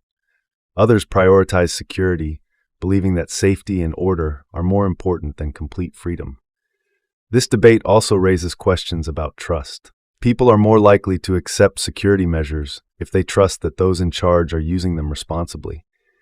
For example, if a government is transparent about why it's introducing a new law and how it will protect people's rights, citizens are more likely to support it. Without trust, even well-intentioned security measures can feel oppressive. Ultimately, the balance between freedom and security is about creating a society where people feel both safe and empowered. Freedom allows individuals to pursue their goals, make choices, and express themselves. Security provides the stability and protection that make it possible to enjoy those freedoms. By carefully considering the trade-offs and listening to different perspectives, we can find ways to ensure that both freedom and security are valued and protected. The debate between optimism and pessimism is about how people view the world and their future. Optimism is the belief that things will work out for the best, even when times are tough. Pessimism, on the other hand, focuses on the idea that things are likely to go wrong or that problems will be hard to solve. Both perspectives affect how people approach life, handle challenges, and interact with others. Optimism is often described as looking on the bright side. Optimistic people tend to see opportunities in difficult situations and believe that their efforts can lead to positive outcomes. For example, if someone loses their job, an optimist might see it as a chance to explore a new career path or learn new skills. Optimism can be a powerful motivator because it encourages people to take action and keep trying, even when things seem uncertain. Optimism also has benefits for mental and physical health. Studies have shown that optimistic people are more likely to recover from illnesses, cope with stress, and build strong relationships. This might be because optimism helps people focus on solutions rather than problems. For instance, an optimist dealing with a tough project at work might focus on breaking it into smaller, manageable tasks instead of worrying about how hard it seems. However, optimism isn't always perfect. Sometimes, being overly optimistic can lead to ignoring risks or underestimating challenges. For example, if someone assumes everything will work out without planning or preparation, they might find themselves unprepared when things don't go as expected. This is sometimes called blind optimism, a kind of unrealistic positivity that can create problems instead of solving them. Pessimism, by contrast, is about expecting the worst or focusing on potential problems. Pessimists often think about what could go wrong and try to prepare for it. This can be helpful in certain situations, like planning for emergencies or managing risks. For example, a pessimist planning a trip might double-check all the details, pack extra supplies, and think through what to do if things go wrong. Their careful approach can prevent problems that a more carefree person might overlook. Pessimism can also help people manage expectations. By expecting less, pessimists might feel less disappointed when things don't go well. For instance, if someone is unsure about doing well on an exam, a pessimist might prepare themselves for a low grade. If they do better than expected, they might feel pleasantly surprised rather than let down. But pessimism has its downsides too. Focusing too much on what might go wrong can lead to stress, anxiety, or even a sense of hopelessness. Pessimistic people might avoid taking risks or trying new things because they assume it won't work out. For example, someone who doubts their abilities might not apply for a job they're interested in, missing out on a potential opportunity. Over time, this kind of thinking can limit personal growth and happiness. The truth is, most people aren't purely optimistic or pessimistic. They fall somewhere in between. People might feel optimistic about some areas of life, like their relationships, but pessimistic about others, like their finances. How someone views a situation often depends on their experiences, personality, and the specific challenges they face. The balance between optimism and pessimism is important. Optimism helps people stay hopeful and motivated, while pessimism encourages caution and preparation. Together, these perspectives can help people approach life with a mix of confidence and realism. For example, someone starting a new business might use optimism to dream big and take risks, but rely on pessimism to carefully plan for potential problems. Imagine a team working on a big project. The optimists on the team might focus on the exciting possibilities and push everyone to aim high. The pessimists might point out potential risks and suggest ways to avoid them. Together, the team benefits from both perspectives, creating a plan that is both ambitious and practical. In personal relationships, optimism and pessimism also play a role. Optimists might bring positivity and encouragement to a friendship or partnership, helping others feel supported. Pessimists might offer a more grounded perspective, helping their loved ones think carefully about important decisions. When these perspectives balance each other, they can create stronger, more supportive relationships. It's also worth noting that both optimism and pessimism can change over time. People who experience success might become more optimistic, while those who face repeated setbacks might lean toward pessimism.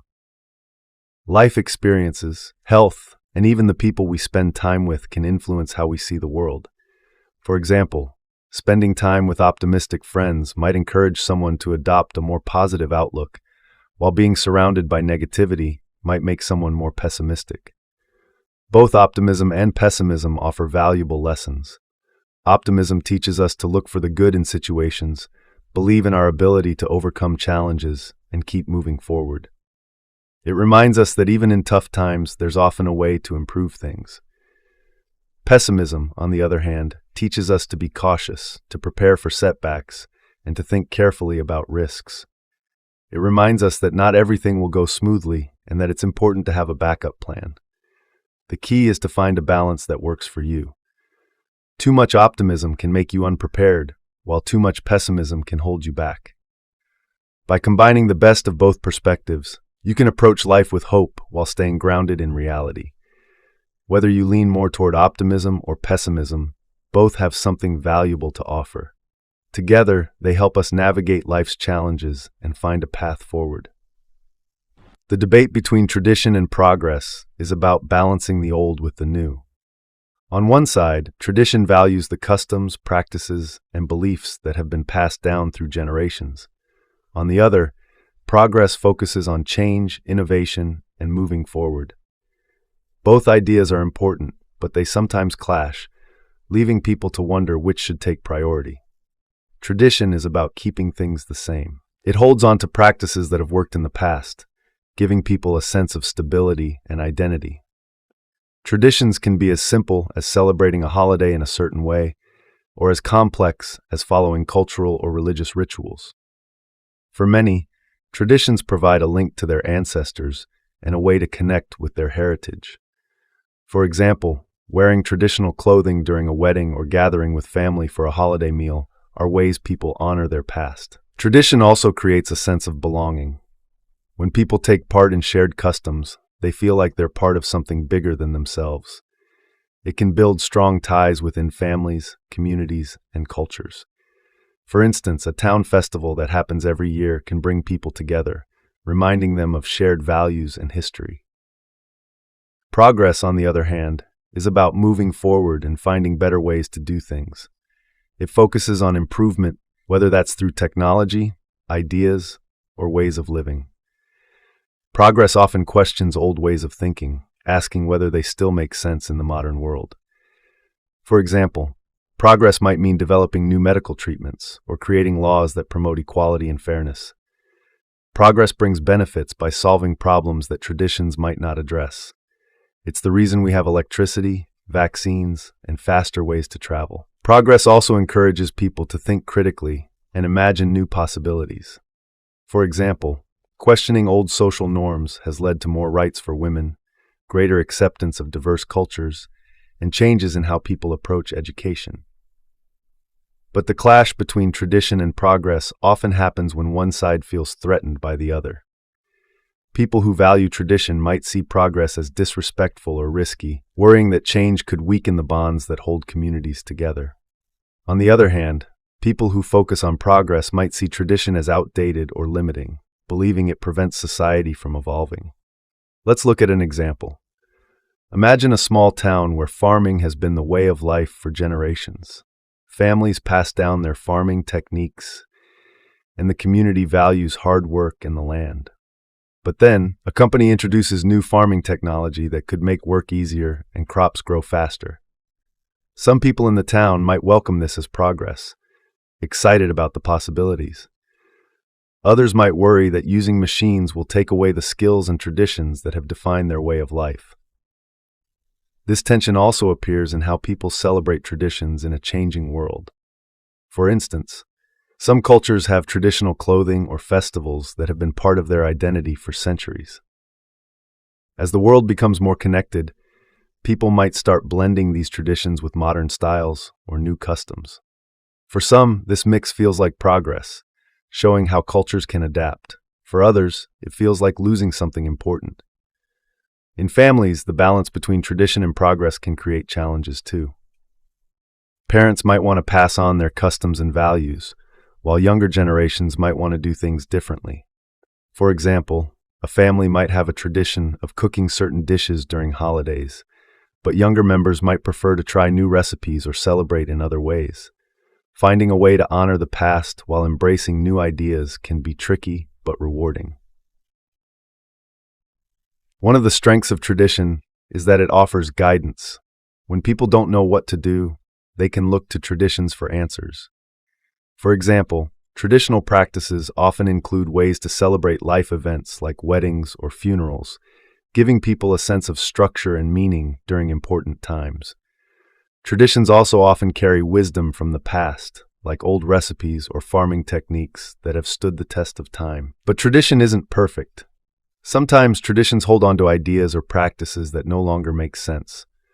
For example, traditions that exclude certain groups of people or enforce unfair roles might feel outdated or harmful in a modern, more inclusive society. In these cases, progress steps in to question and improve. Progress has its challenges too. While it often brings great advancements, it can also create uncertainty or unintended consequences. For instance, new technologies can make life easier, but they can also lead to problems like environmental damage or social isolation. Progress that moves too fast can leave some people feeling left behind, especially if they don't have the resources to keep up. The debate between tradition and progress isn't about choosing one over the other. It's about finding balance. Traditions remind us of where we come from and help us feel connected to others. Progress helps us adapt to the present and build a better future. The challenge is to honor the wisdom of the past while staying open to new ideas. For example, a community might celebrate its history with traditional festivals while also embracing modern technology to promote the event or make it more accessible. A family might keep old recipes alive but try new variations that reflect modern tastes. These approaches show how tradition and progress can work together instead of against each other. At its core, this debate is about how we grow while staying grounded. Traditions give us roots, helping us remember who we are and what we value. Progress gives us wings, allowing us to imagine and create something better.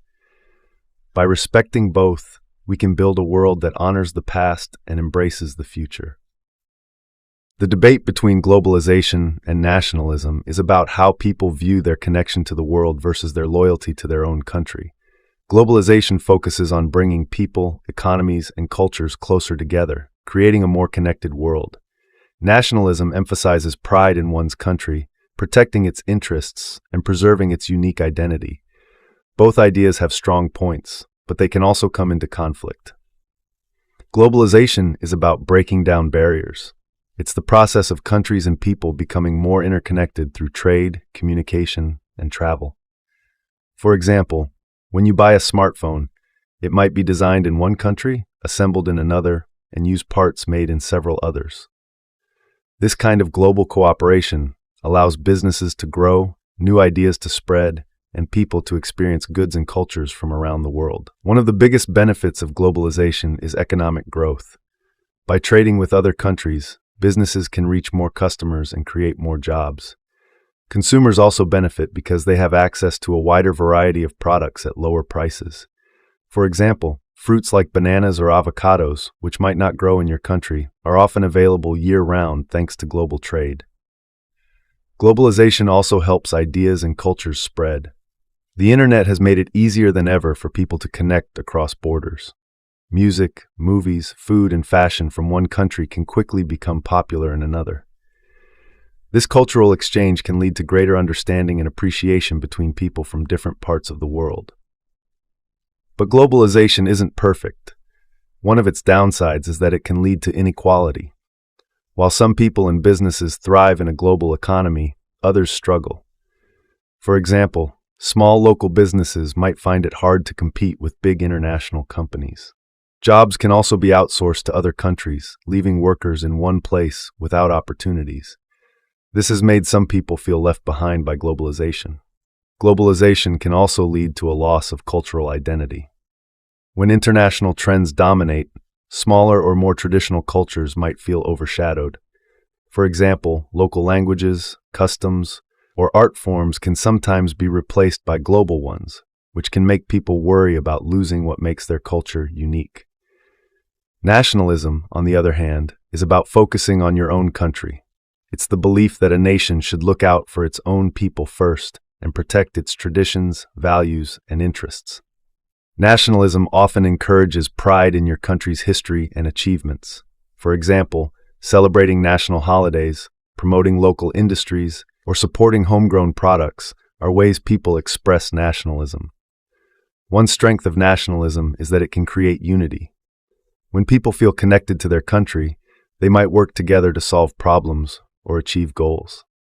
For example, a nation rebuilding after a natural disaster might draw strength from its people's shared identity and determination.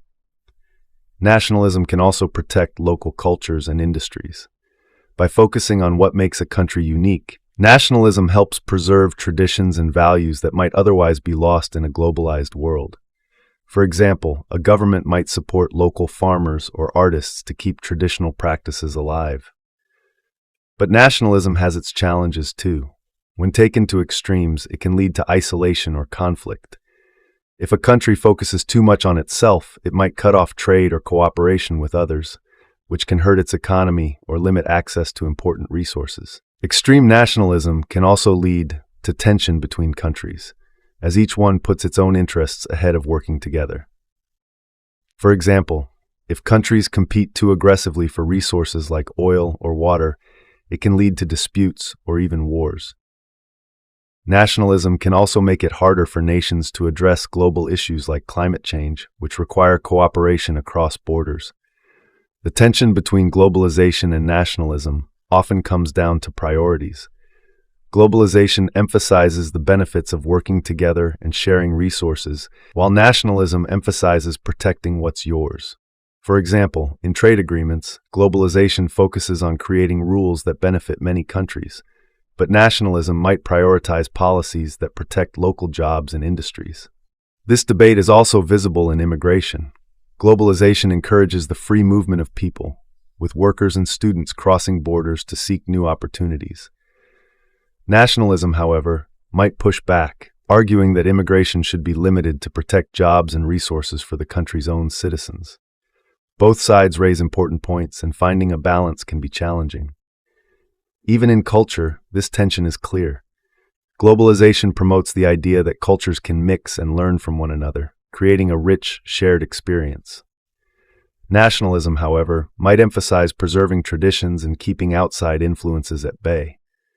For example, while global music or fashion trends might bring people together, they can also make some feel like their own traditions are being forgotten. It's important to remember that globalization and nationalism are not entirely opposites. A country can embrace elements of globalization while still valuing its national identity. For example, a nation might participate in international trade and share its culture with the world, while also celebrating its own traditions and protecting local industries. The key is finding a balance that works for both the country and the global community. This balance can be seen in things like fair trade agreements, which aim to create global connections while protecting workers and the environment. It can also be seen in cultural events, like international film festivals, where countries share their stories while still highlighting their unique voices. At its core, the debate between globalization and nationalism is about how people see themselves in the world.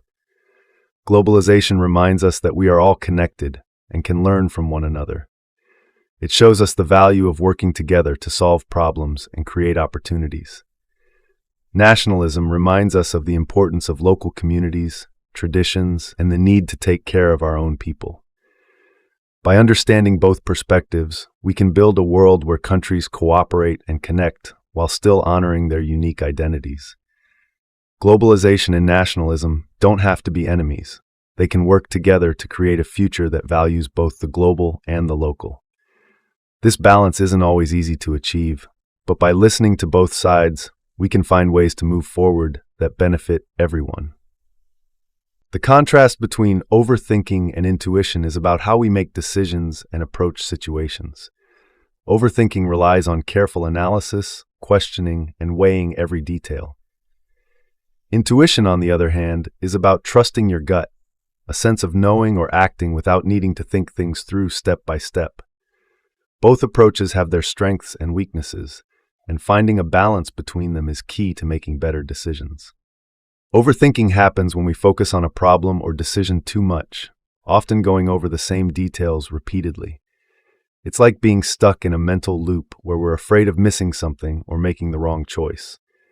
For example, someone trying to decide between two job offers might analyze every aspect, salary, location, work-life balance, so intensely that they feel paralyzed, unable to make a choice at all. Overthinking can be helpful in certain situations. It allows us to gather information, consider different perspectives, and anticipate potential outcomes. For example, before buying a house, overthinking might lead someone to research the neighborhood, inspect the property carefully, and weigh the financial risks. This level of analysis can prevent impulsive decisions and help avoid costly mistakes. However, overthinking can also be a trap. When we overthink, we often focus too much on details that may not matter in the long run. This can lead to stress, anxiety, and indecision. For example, someone planning a party might overthink every small detail, like the exact color of the decorations or the perfect playlist, so much that they lose sight of the bigger goal, having fun and connecting with guests. Overthinking can make small problems feel bigger than they are and leave us feeling stuck. Intuition, on the other hand, is the ability to make decisions quickly and effortlessly, based on a sense of what feels right. It's often described as a gut feeling or a sudden insight that doesn't come from deliberate reasoning. For example, someone meeting a stranger might immediately feel a sense of trust or caution without being able to explain why. Intuition relies on experience, instinct, and subconscious knowledge that we may not even realize we have. One of the strengths of intuition is its speed. In situations where time is limited, intuition allows us to act without overthinking. For example, a firefighter responding to an emergency might rely on intuition to quickly assess a dangerous situation and decide the safest course of action. Intuition can also be helpful in creative processes, like brainstorming ideas or solving problems in unconventional ways. Intuition often feels natural because it taps into patterns and experiences we've learned over time. For instance, a seasoned chef might instinctively know how to balance flavors in a dish without needing to measure ingredients. Similarly, a teacher might sense when a student is struggling, even if the student hasn't said anything directly.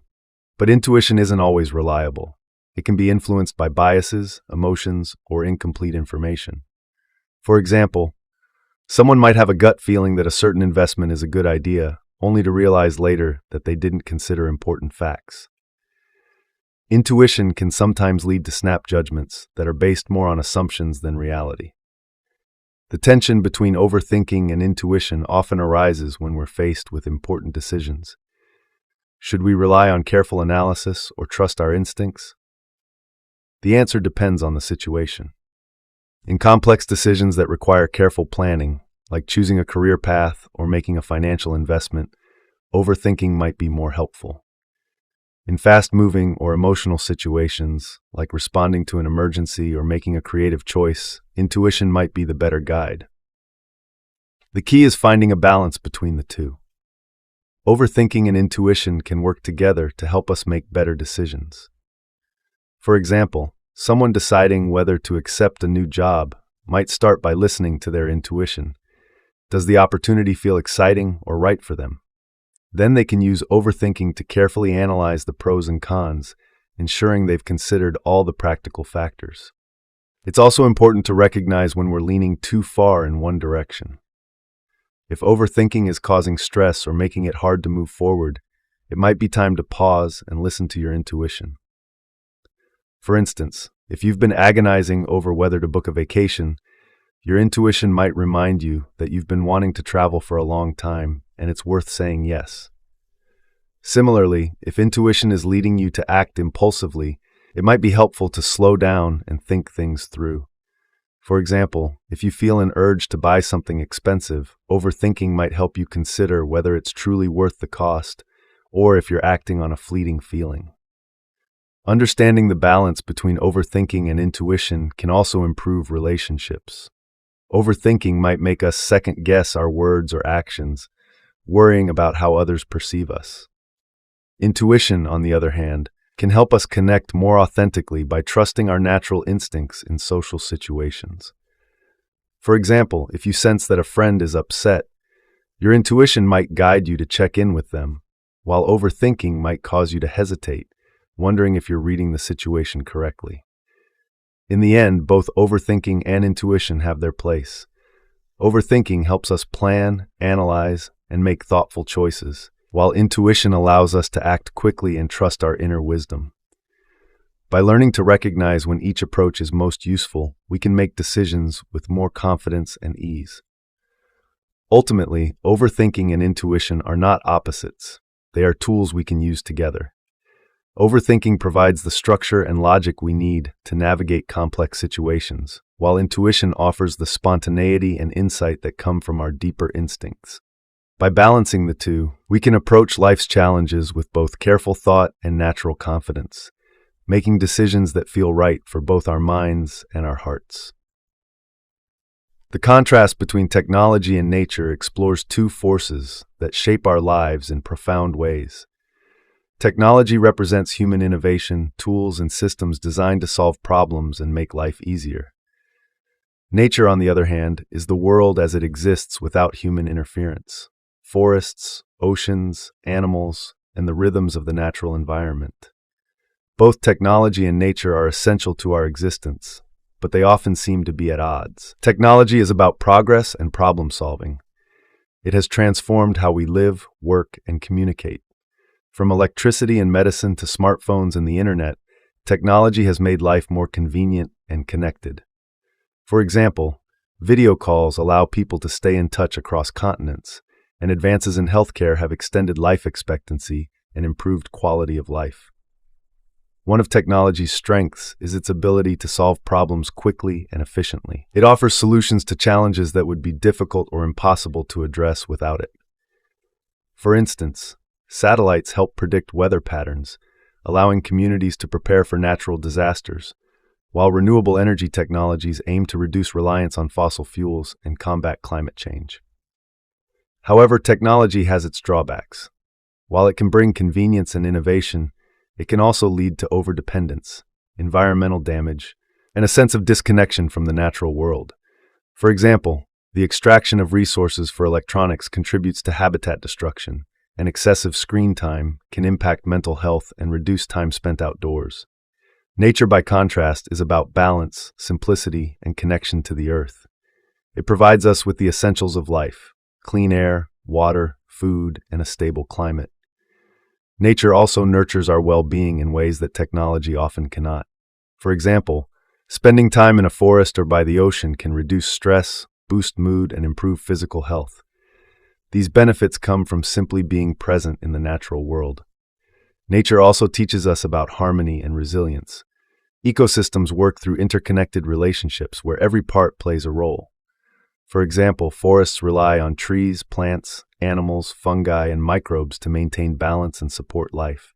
This interconnectedness reminds us that we are part of a larger system and that our actions have consequences for the environment.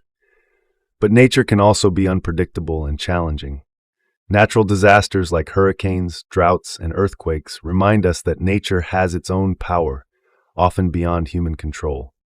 This unpredictability is one reason technology has developed, to help us adapt to and protect ourselves from nature's extremes. The relationship between technology and nature often feels like a struggle between opposing forces. Technology can disrupt nature, while nature often pushes back against technological overreach. For example, deforestation to make way for urban development or agriculture disrupts ecosystems, leading to loss of biodiversity. At the same time, nature asserts itself through rising sea levels, shifting weather patterns, or species adapting to changing environments. Yet, technology and nature don't have to be in conflict. They can complement each other. Many modern technologies aim to work in harmony with nature rather than against it. For example, green energy solutions like wind turbines and solar panels harness natural resources to create sustainable power. Conservation technologies like drones for monitoring wildlife or tools for cleaning up oceans use innovation to protect and restore the environment. The balance between technology and nature also shows up in our personal lives. For example, people might use fitness apps to track outdoor runs or install smart thermostats to save energy at home.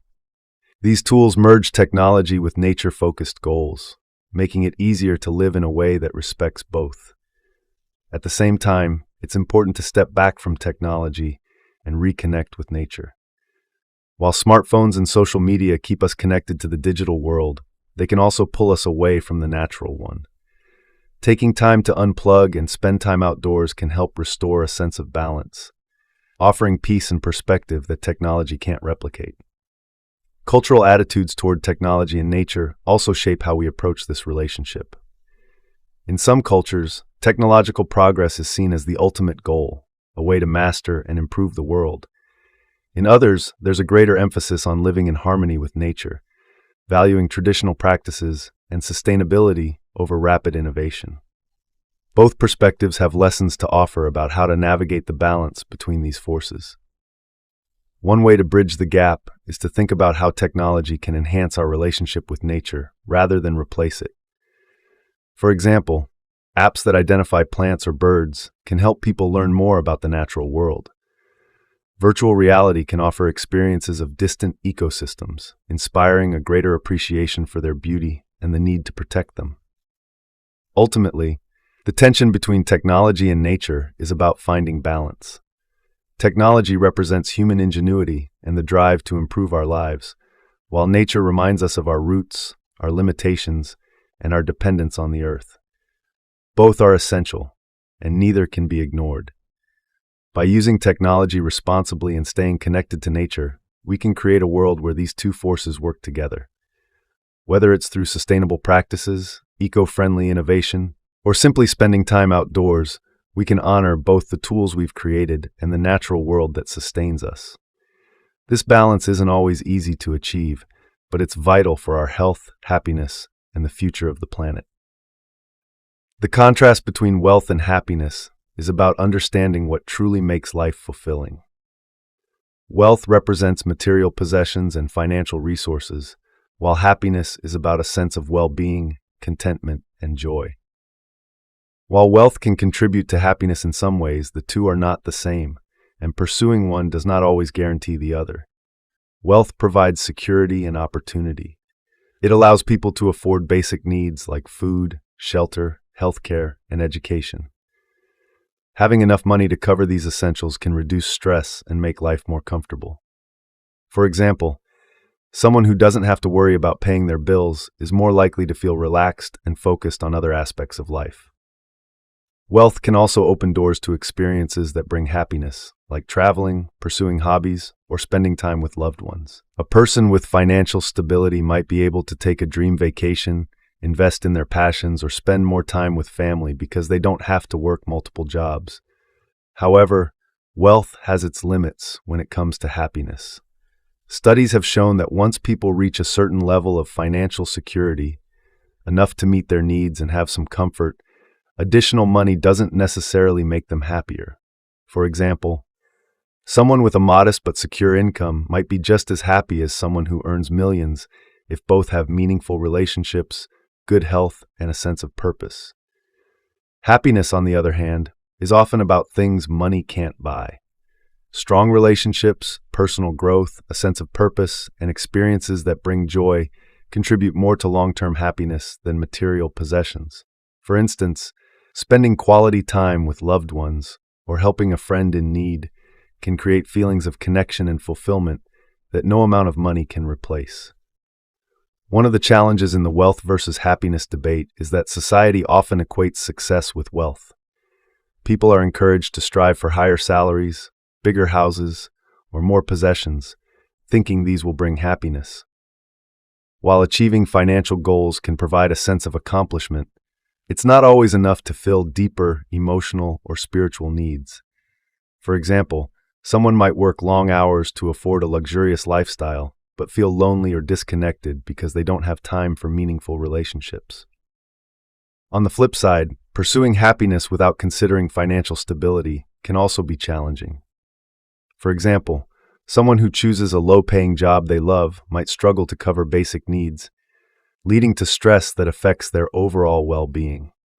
In this sense, wealth and happiness are connected. It's hard to be truly happy if you're constantly worried about making ends meet. The tension between wealth and happiness is also influenced by how people use their resources.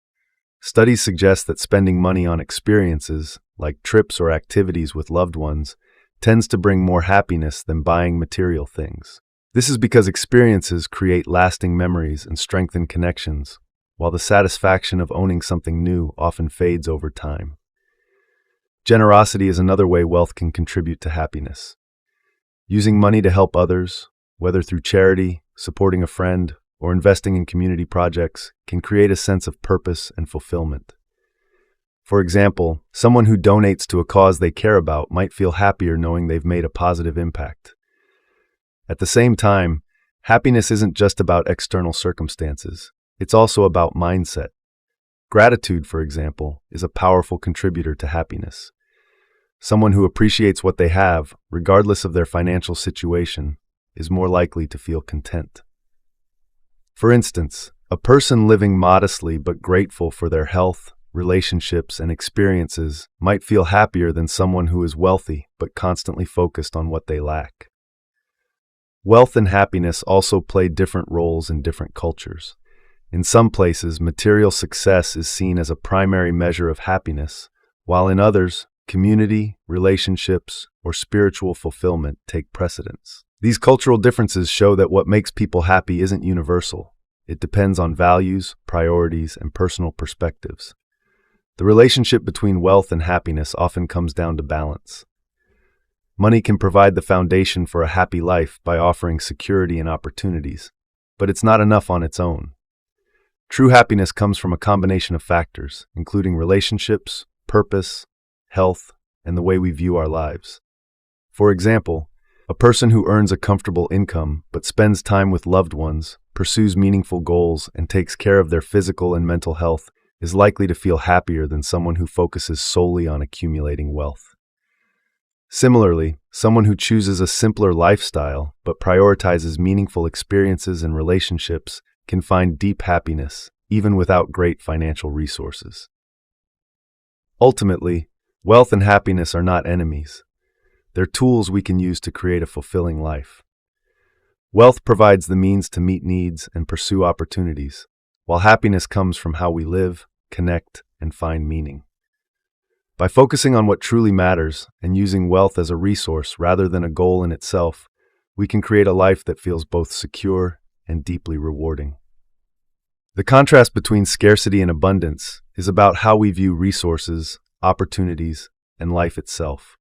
Scarcity is the belief that there's not enough, whether it's time, money, love, or success, and that we must compete or struggle to get what we need.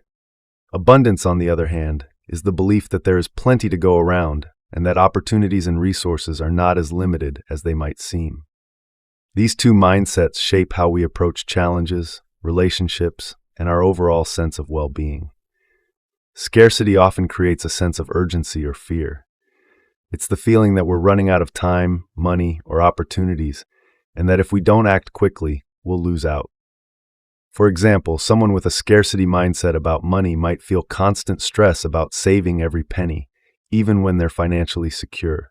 Scarcity can make us focus on what we don't have rather than appreciating what we do. This mindset can also lead to competition.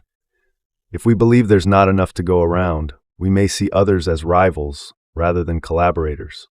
For example, in a workplace, a scarcity mindset might make employees hesitate to share knowledge or ideas because they're afraid someone else will take credit or get ahead. While competition can sometimes drive people to work harder, too much focus on scarcity can create stress, mistrust, and conflict. Abundance, on the other hand, is about seeing possibilities and trusting that there is enough for everyone. It's the belief that resources, opportunities, and success are not finite, and that sharing or giving doesn't mean losing. For example, someone with an abundance mindset might celebrate a coworker's promotion, believing it doesn't take away from their own chances for growth. Abundance encourages collaboration, generosity, and a sense of community. One of the strengths of an abundance mindset is that it opens doors to creativity and opportunity. Instead of focusing on limitations, it encourages people to think about what's possible. For example, an entrepreneur with an abundance mindset might view a competitive market as a chance to innovate rather than a reason to quit. By focusing on possibilities rather than obstacles, they're more likely to find success. Abundance also fosters gratitude. When we believe there's enough, we're more likely to appreciate what we have and share it with others. For instance, someone who feels abundant in their relationships might make more time for friends and family, knowing that love and connection grow stronger when shared. However, abundance doesn't mean ignoring reality or acting recklessly. Resources like time, money, and energy are limited, and it's important to manage them wisely. For example, someone with an abundance mindset about money might still budget carefully, understanding that abundance is about making the most of what they have, not wasting it. Similarly, abundance doesn't mean ignoring challenges. It means approaching them with confidence and creativity rather than fear. The tension between scarcity and abundance often comes down to perspective. Scarcity focuses on what's missing, while abundance focuses on what's possible.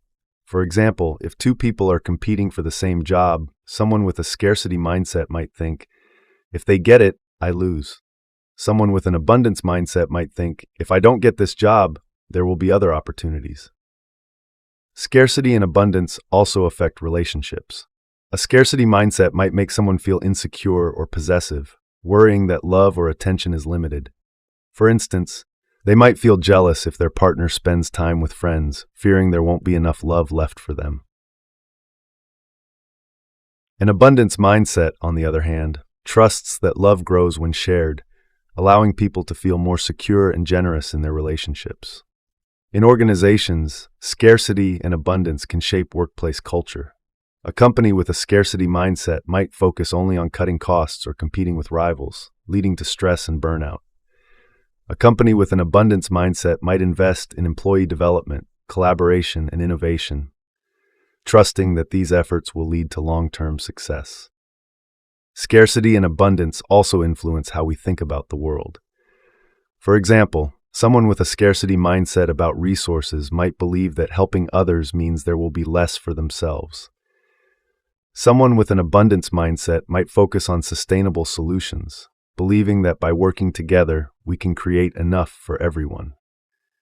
Both scarcity and abundance have their place. Scarcity can sometimes help us focus, prioritize, and act with urgency. For example, if you're running out of time to meet a deadline, recognizing that time is limited can push you to work efficiently. But living in a constant state of scarcity can lead to stress, fear, and a narrow view of what's possible. Abundance, on the other hand, encourages hope, generosity, and creativity. It reminds us that even when resources are limited, there are ways to create more or make the most of what we have. For example, during difficult times, an abundance mindset might help someone find unexpected opportunities for growth or connection. The key is finding balance. Recognizing real limitations while cultivating a mindset of abundance can help us approach life with both practicality and optimism. For instance, someone saving for a big purchase might acknowledge the need to budget carefully, scarcity, while also feeling confident that their hard work will pay off and bring future opportunities, abundance. Ultimately, the choice between scarcity and abundance is about how we see the world and our place in it. Scarcity can make us feel anxious and competitive, while abundance encourages gratitude, generosity, and creativity. By shifting our focus from what's missing to what's possible, we can approach challenges with confidence, build stronger relationships, and live with a greater sense of fulfillment. The idea of work-life balance is about finding harmony between the demands of your job and the time and energy you spend on personal life. Work includes tasks like meeting deadlines, attending meetings, and achieving professional goals. Life, on the other hand, includes time for family, friends, hobbies, relaxation, and personal growth. Striking a balance between the two is important for overall well-being, but it's not always easy. Work is a big part of life for most people. It provides income, structure, and often a sense of purpose. For some, their career is a passion or a source of pride. For others, work is primarily about supporting themselves and their loved ones. In both cases, work can take up a lot of time and energy, leaving less room for personal activities. Life outside of work is just as important. It's where we build relationships, pursue hobbies, take care of our health, and find joy in simple things. Time spent with family, exercising, reading, or simply relaxing helps recharge our energy and gives life meaning beyond professional achievements. Without this time, people can feel burned out or disconnected from what truly matters. The challenge is that work and life often compete for attention. Long hours at work can leave little time for family or personal interests. Similarly, personal responsibilities, like caring for a child or a parent, can make it harder to focus on work. When one side dominates, the imbalance can lead to stress, fatigue, or dissatisfaction. Work-life balance is about finding a middle ground. It doesn't mean dividing your time perfectly between work and personal life. It means prioritizing what matters most at any given moment. For example, during a busy period at work, you might spend extra hours on a project, but later you could make time to relax or take a vacation to recharge. One key to achieving work-life balance is setting boundaries. This could mean leaving work at a certain time each day or not checking emails after hours. For example, someone who values family dinners might make it a rule to put their phone away during that time. Boundaries help create space for personal life while also keeping work manageable. Another important part of work-life balance is flexibility. Life is unpredictable, and sometimes one side needs more attention than the other. For instance, a parent might need to take time off work to care for a sick child, or an employee might need to adjust their schedule to attend a family event. Flexibility allows people to adapt to changing needs without feeling overwhelmed. Employers also play a role in supporting work-life balance.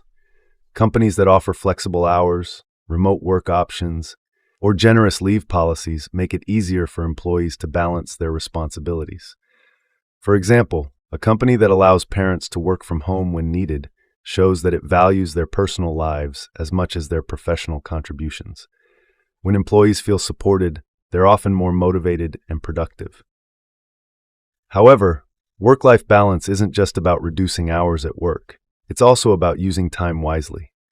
For example, someone who works fewer hours but spends all their free time on chores might still feel unbalanced. It's important to make time for things that bring joy and relaxation, whether it's spending time with loved ones, pursuing a hobby, or simply unwinding. Cultural expectations can also affect work-life balance. In some cultures, long hours and constant availability are seen as signs of dedication, making it harder to prioritize personal life. In others, there's a greater emphasis on leisure, with shorter work weeks or longer vacations. Understanding and challenging cultural norms can help individuals and organizations create healthier expectations. Technology is another factor that complicates work-life balance. While tools like email and video calls make it easier to work remotely, they also blur the line between work and personal time. For instance, it's easy to feel pressured to respond to work messages during evenings or weekends. Setting clear rules like turning off notifications after a certain time can help maintain boundaries. Achieving work-life balance looks different for everyone because people have different needs and priorities. For one person, it might mean working fewer hours to spend more time with their family. For another, it might mean finding a job that aligns with their personal values and passions. The key is to figure out what balance means for you and make adjustments as needed. It's also important to recognize that balance isn't a one-time achievement. It's an ongoing process. Life changes, and so do our priorities. For example, someone early in their career might focus more on building their skills and reputation, while someone later in life might prioritize spending time with loved ones or pursuing personal interests. Adjusting to these changes is part of maintaining balance. Work-life balance isn't just about avoiding stress. It's about creating a fulfilling life. When we make time for both work and personal life, we're more likely to feel satisfied, energized, and connected. It's about recognizing that both work and life matter and finding ways to make space for each. In the end, work-life balance is about choices. It's about deciding what's most important, setting boundaries to protect your time, and making space for the things that bring meaning and joy. By being mindful of your priorities and staying flexible, you can create a life that feels balanced, rewarding, and true to who you are. The problem of evil is one of the oldest and most difficult questions people have asked. It's about the idea of why bad things happen in a world that many believe is created and ruled by a good and powerful God. If God is all-loving and all-powerful, why does evil exist? This question has puzzled thinkers, believers, and skeptics for centuries. Let's look at it in simple terms and see why it's such a tough question. Imagine a world where everything is perfect. There is no suffering, no pain, and no bad things. If God is good and has the power to make anything happen, it makes sense to think God would create a world like this. But when we look around, we see something very different. People get sick, natural disasters destroy homes, and sometimes people hurt each other on purpose. This is where the problem of evil comes in. How can these things exist if God is both loving and powerful? To understand this question better, we need to think about two kinds of evil. The first kind is called moral evil. This is the kind of evil that comes from people's actions. For example, when someone lies, steals, or hurts someone else, that's moral evil. It happens because people make choices that harm others. The second kind is called natural evil. This includes things like earthquakes, floods, and diseases. These are not caused by people, but by nature. Some people try to explain the problem of evil by saying that free will is part of the answer. They believe God gave people the ability to choose what they want to do. This freedom is important because it allows us to love, create, and do good things. But it also means we can choose to do bad things. If God took away our ability to make bad choices, we wouldn't really be free. For example, if a person could only ever tell the truth, they wouldn't be choosing to be honest. It would be forced on them. Supporters of this idea believe free will is worth the risk of people sometimes choosing to do wrong. But free will doesn't explain everything. What about natural evil? A hurricane isn't a choice, and cancer isn't the result of someone deciding to do harm. Some people explain natural evil by saying it is part of how the world works. Natural disasters, for example, are caused by the movement of the Earth's crust, or the weather systems that keep our planet alive. Diseases can be explained by biology. While these things can cause suffering, they are also part of what makes the world function. Without the processes that create life, there wouldn't be life at all. Others say that evil and suffering are tests or lessons. They believe that going through hard times helps people grow stronger, kinder, or more understanding. For example, someone who survives a difficult illness might become more compassionate toward others who are sick. This explanation suggests that suffering has a purpose, even if we don't always understand it. However, this can be a hard idea to accept, especially in cases of extreme suffering, like the death of a child or a large-scale disaster. Some people argue that we simply don't understand God's plan.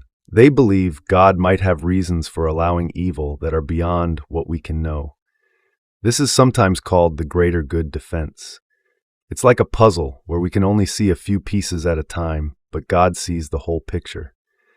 While this explanation can be comforting to some, it can feel unsatisfying to others because it doesn't provide a clear answer. On the other side, some people see the existence of evil as proof that God either doesn't exist or isn't as powerful or loving as people believe. They argue that if God wanted to, God could stop all suffering. Since suffering exists, they conclude that a good and all-powerful God must not exist. This is one of the main arguments used by atheists, or people who don't believe in God. Others take a middle view. They believe in God, but think that God is not involved in every little detail of life. This idea is sometimes called deism. It suggests that God created the world, but lets it run on its own, like a clock that was wound up and left to tick. In this view, God doesn't interfere to stop every act of evil or every disaster. The problem of evil isn't just about ideas, it's about how we live our lives and deal with suffering. When someone goes through pain, they often ask, "Why did this happen to me?" This question is deeply personal, and people have different ways of finding comfort. Some turn to their faith, believing that God is with them even in their hardest moments. Others find meaning by helping others, creating good out of bad situations. Think about someone who has lost their home in a natural disaster. They might wonder why such a terrible thing happened. If they believe in God, they might pray for strength and guidance. If they don't believe, they might focus on rebuilding and helping others in their community. Both paths show how people try to make sense of suffering in their own ways. Another way people deal with the problem of evil is by focusing on human action. Instead of asking why evil exists, they ask what they can do about it. For example, when people see hunger or homelessness, they might decide to volunteer or donate to help others. This approach doesn't solve the problem of why suffering exists, but it focuses on making the world a better place despite it. In the end, the problem of evil doesn't have a simple answer. It's a question that has been debated for thousands of years and will likely continue to be debated for many more. Some people find answers in their faith, believing that God has a plan even if they don't understand it. Others find answers in science or philosophy, looking for natural explanations for why things happen. And some simply accept that life includes both good and bad and focus on making the most of it. The problem of evil challenges us to think deeply about the world, our beliefs, and how we respond to suffering. It's a reminder that life is complex and that there are no easy answers. But it also invites us to show kindness, compassion, and courage in the face of life's hardest questions.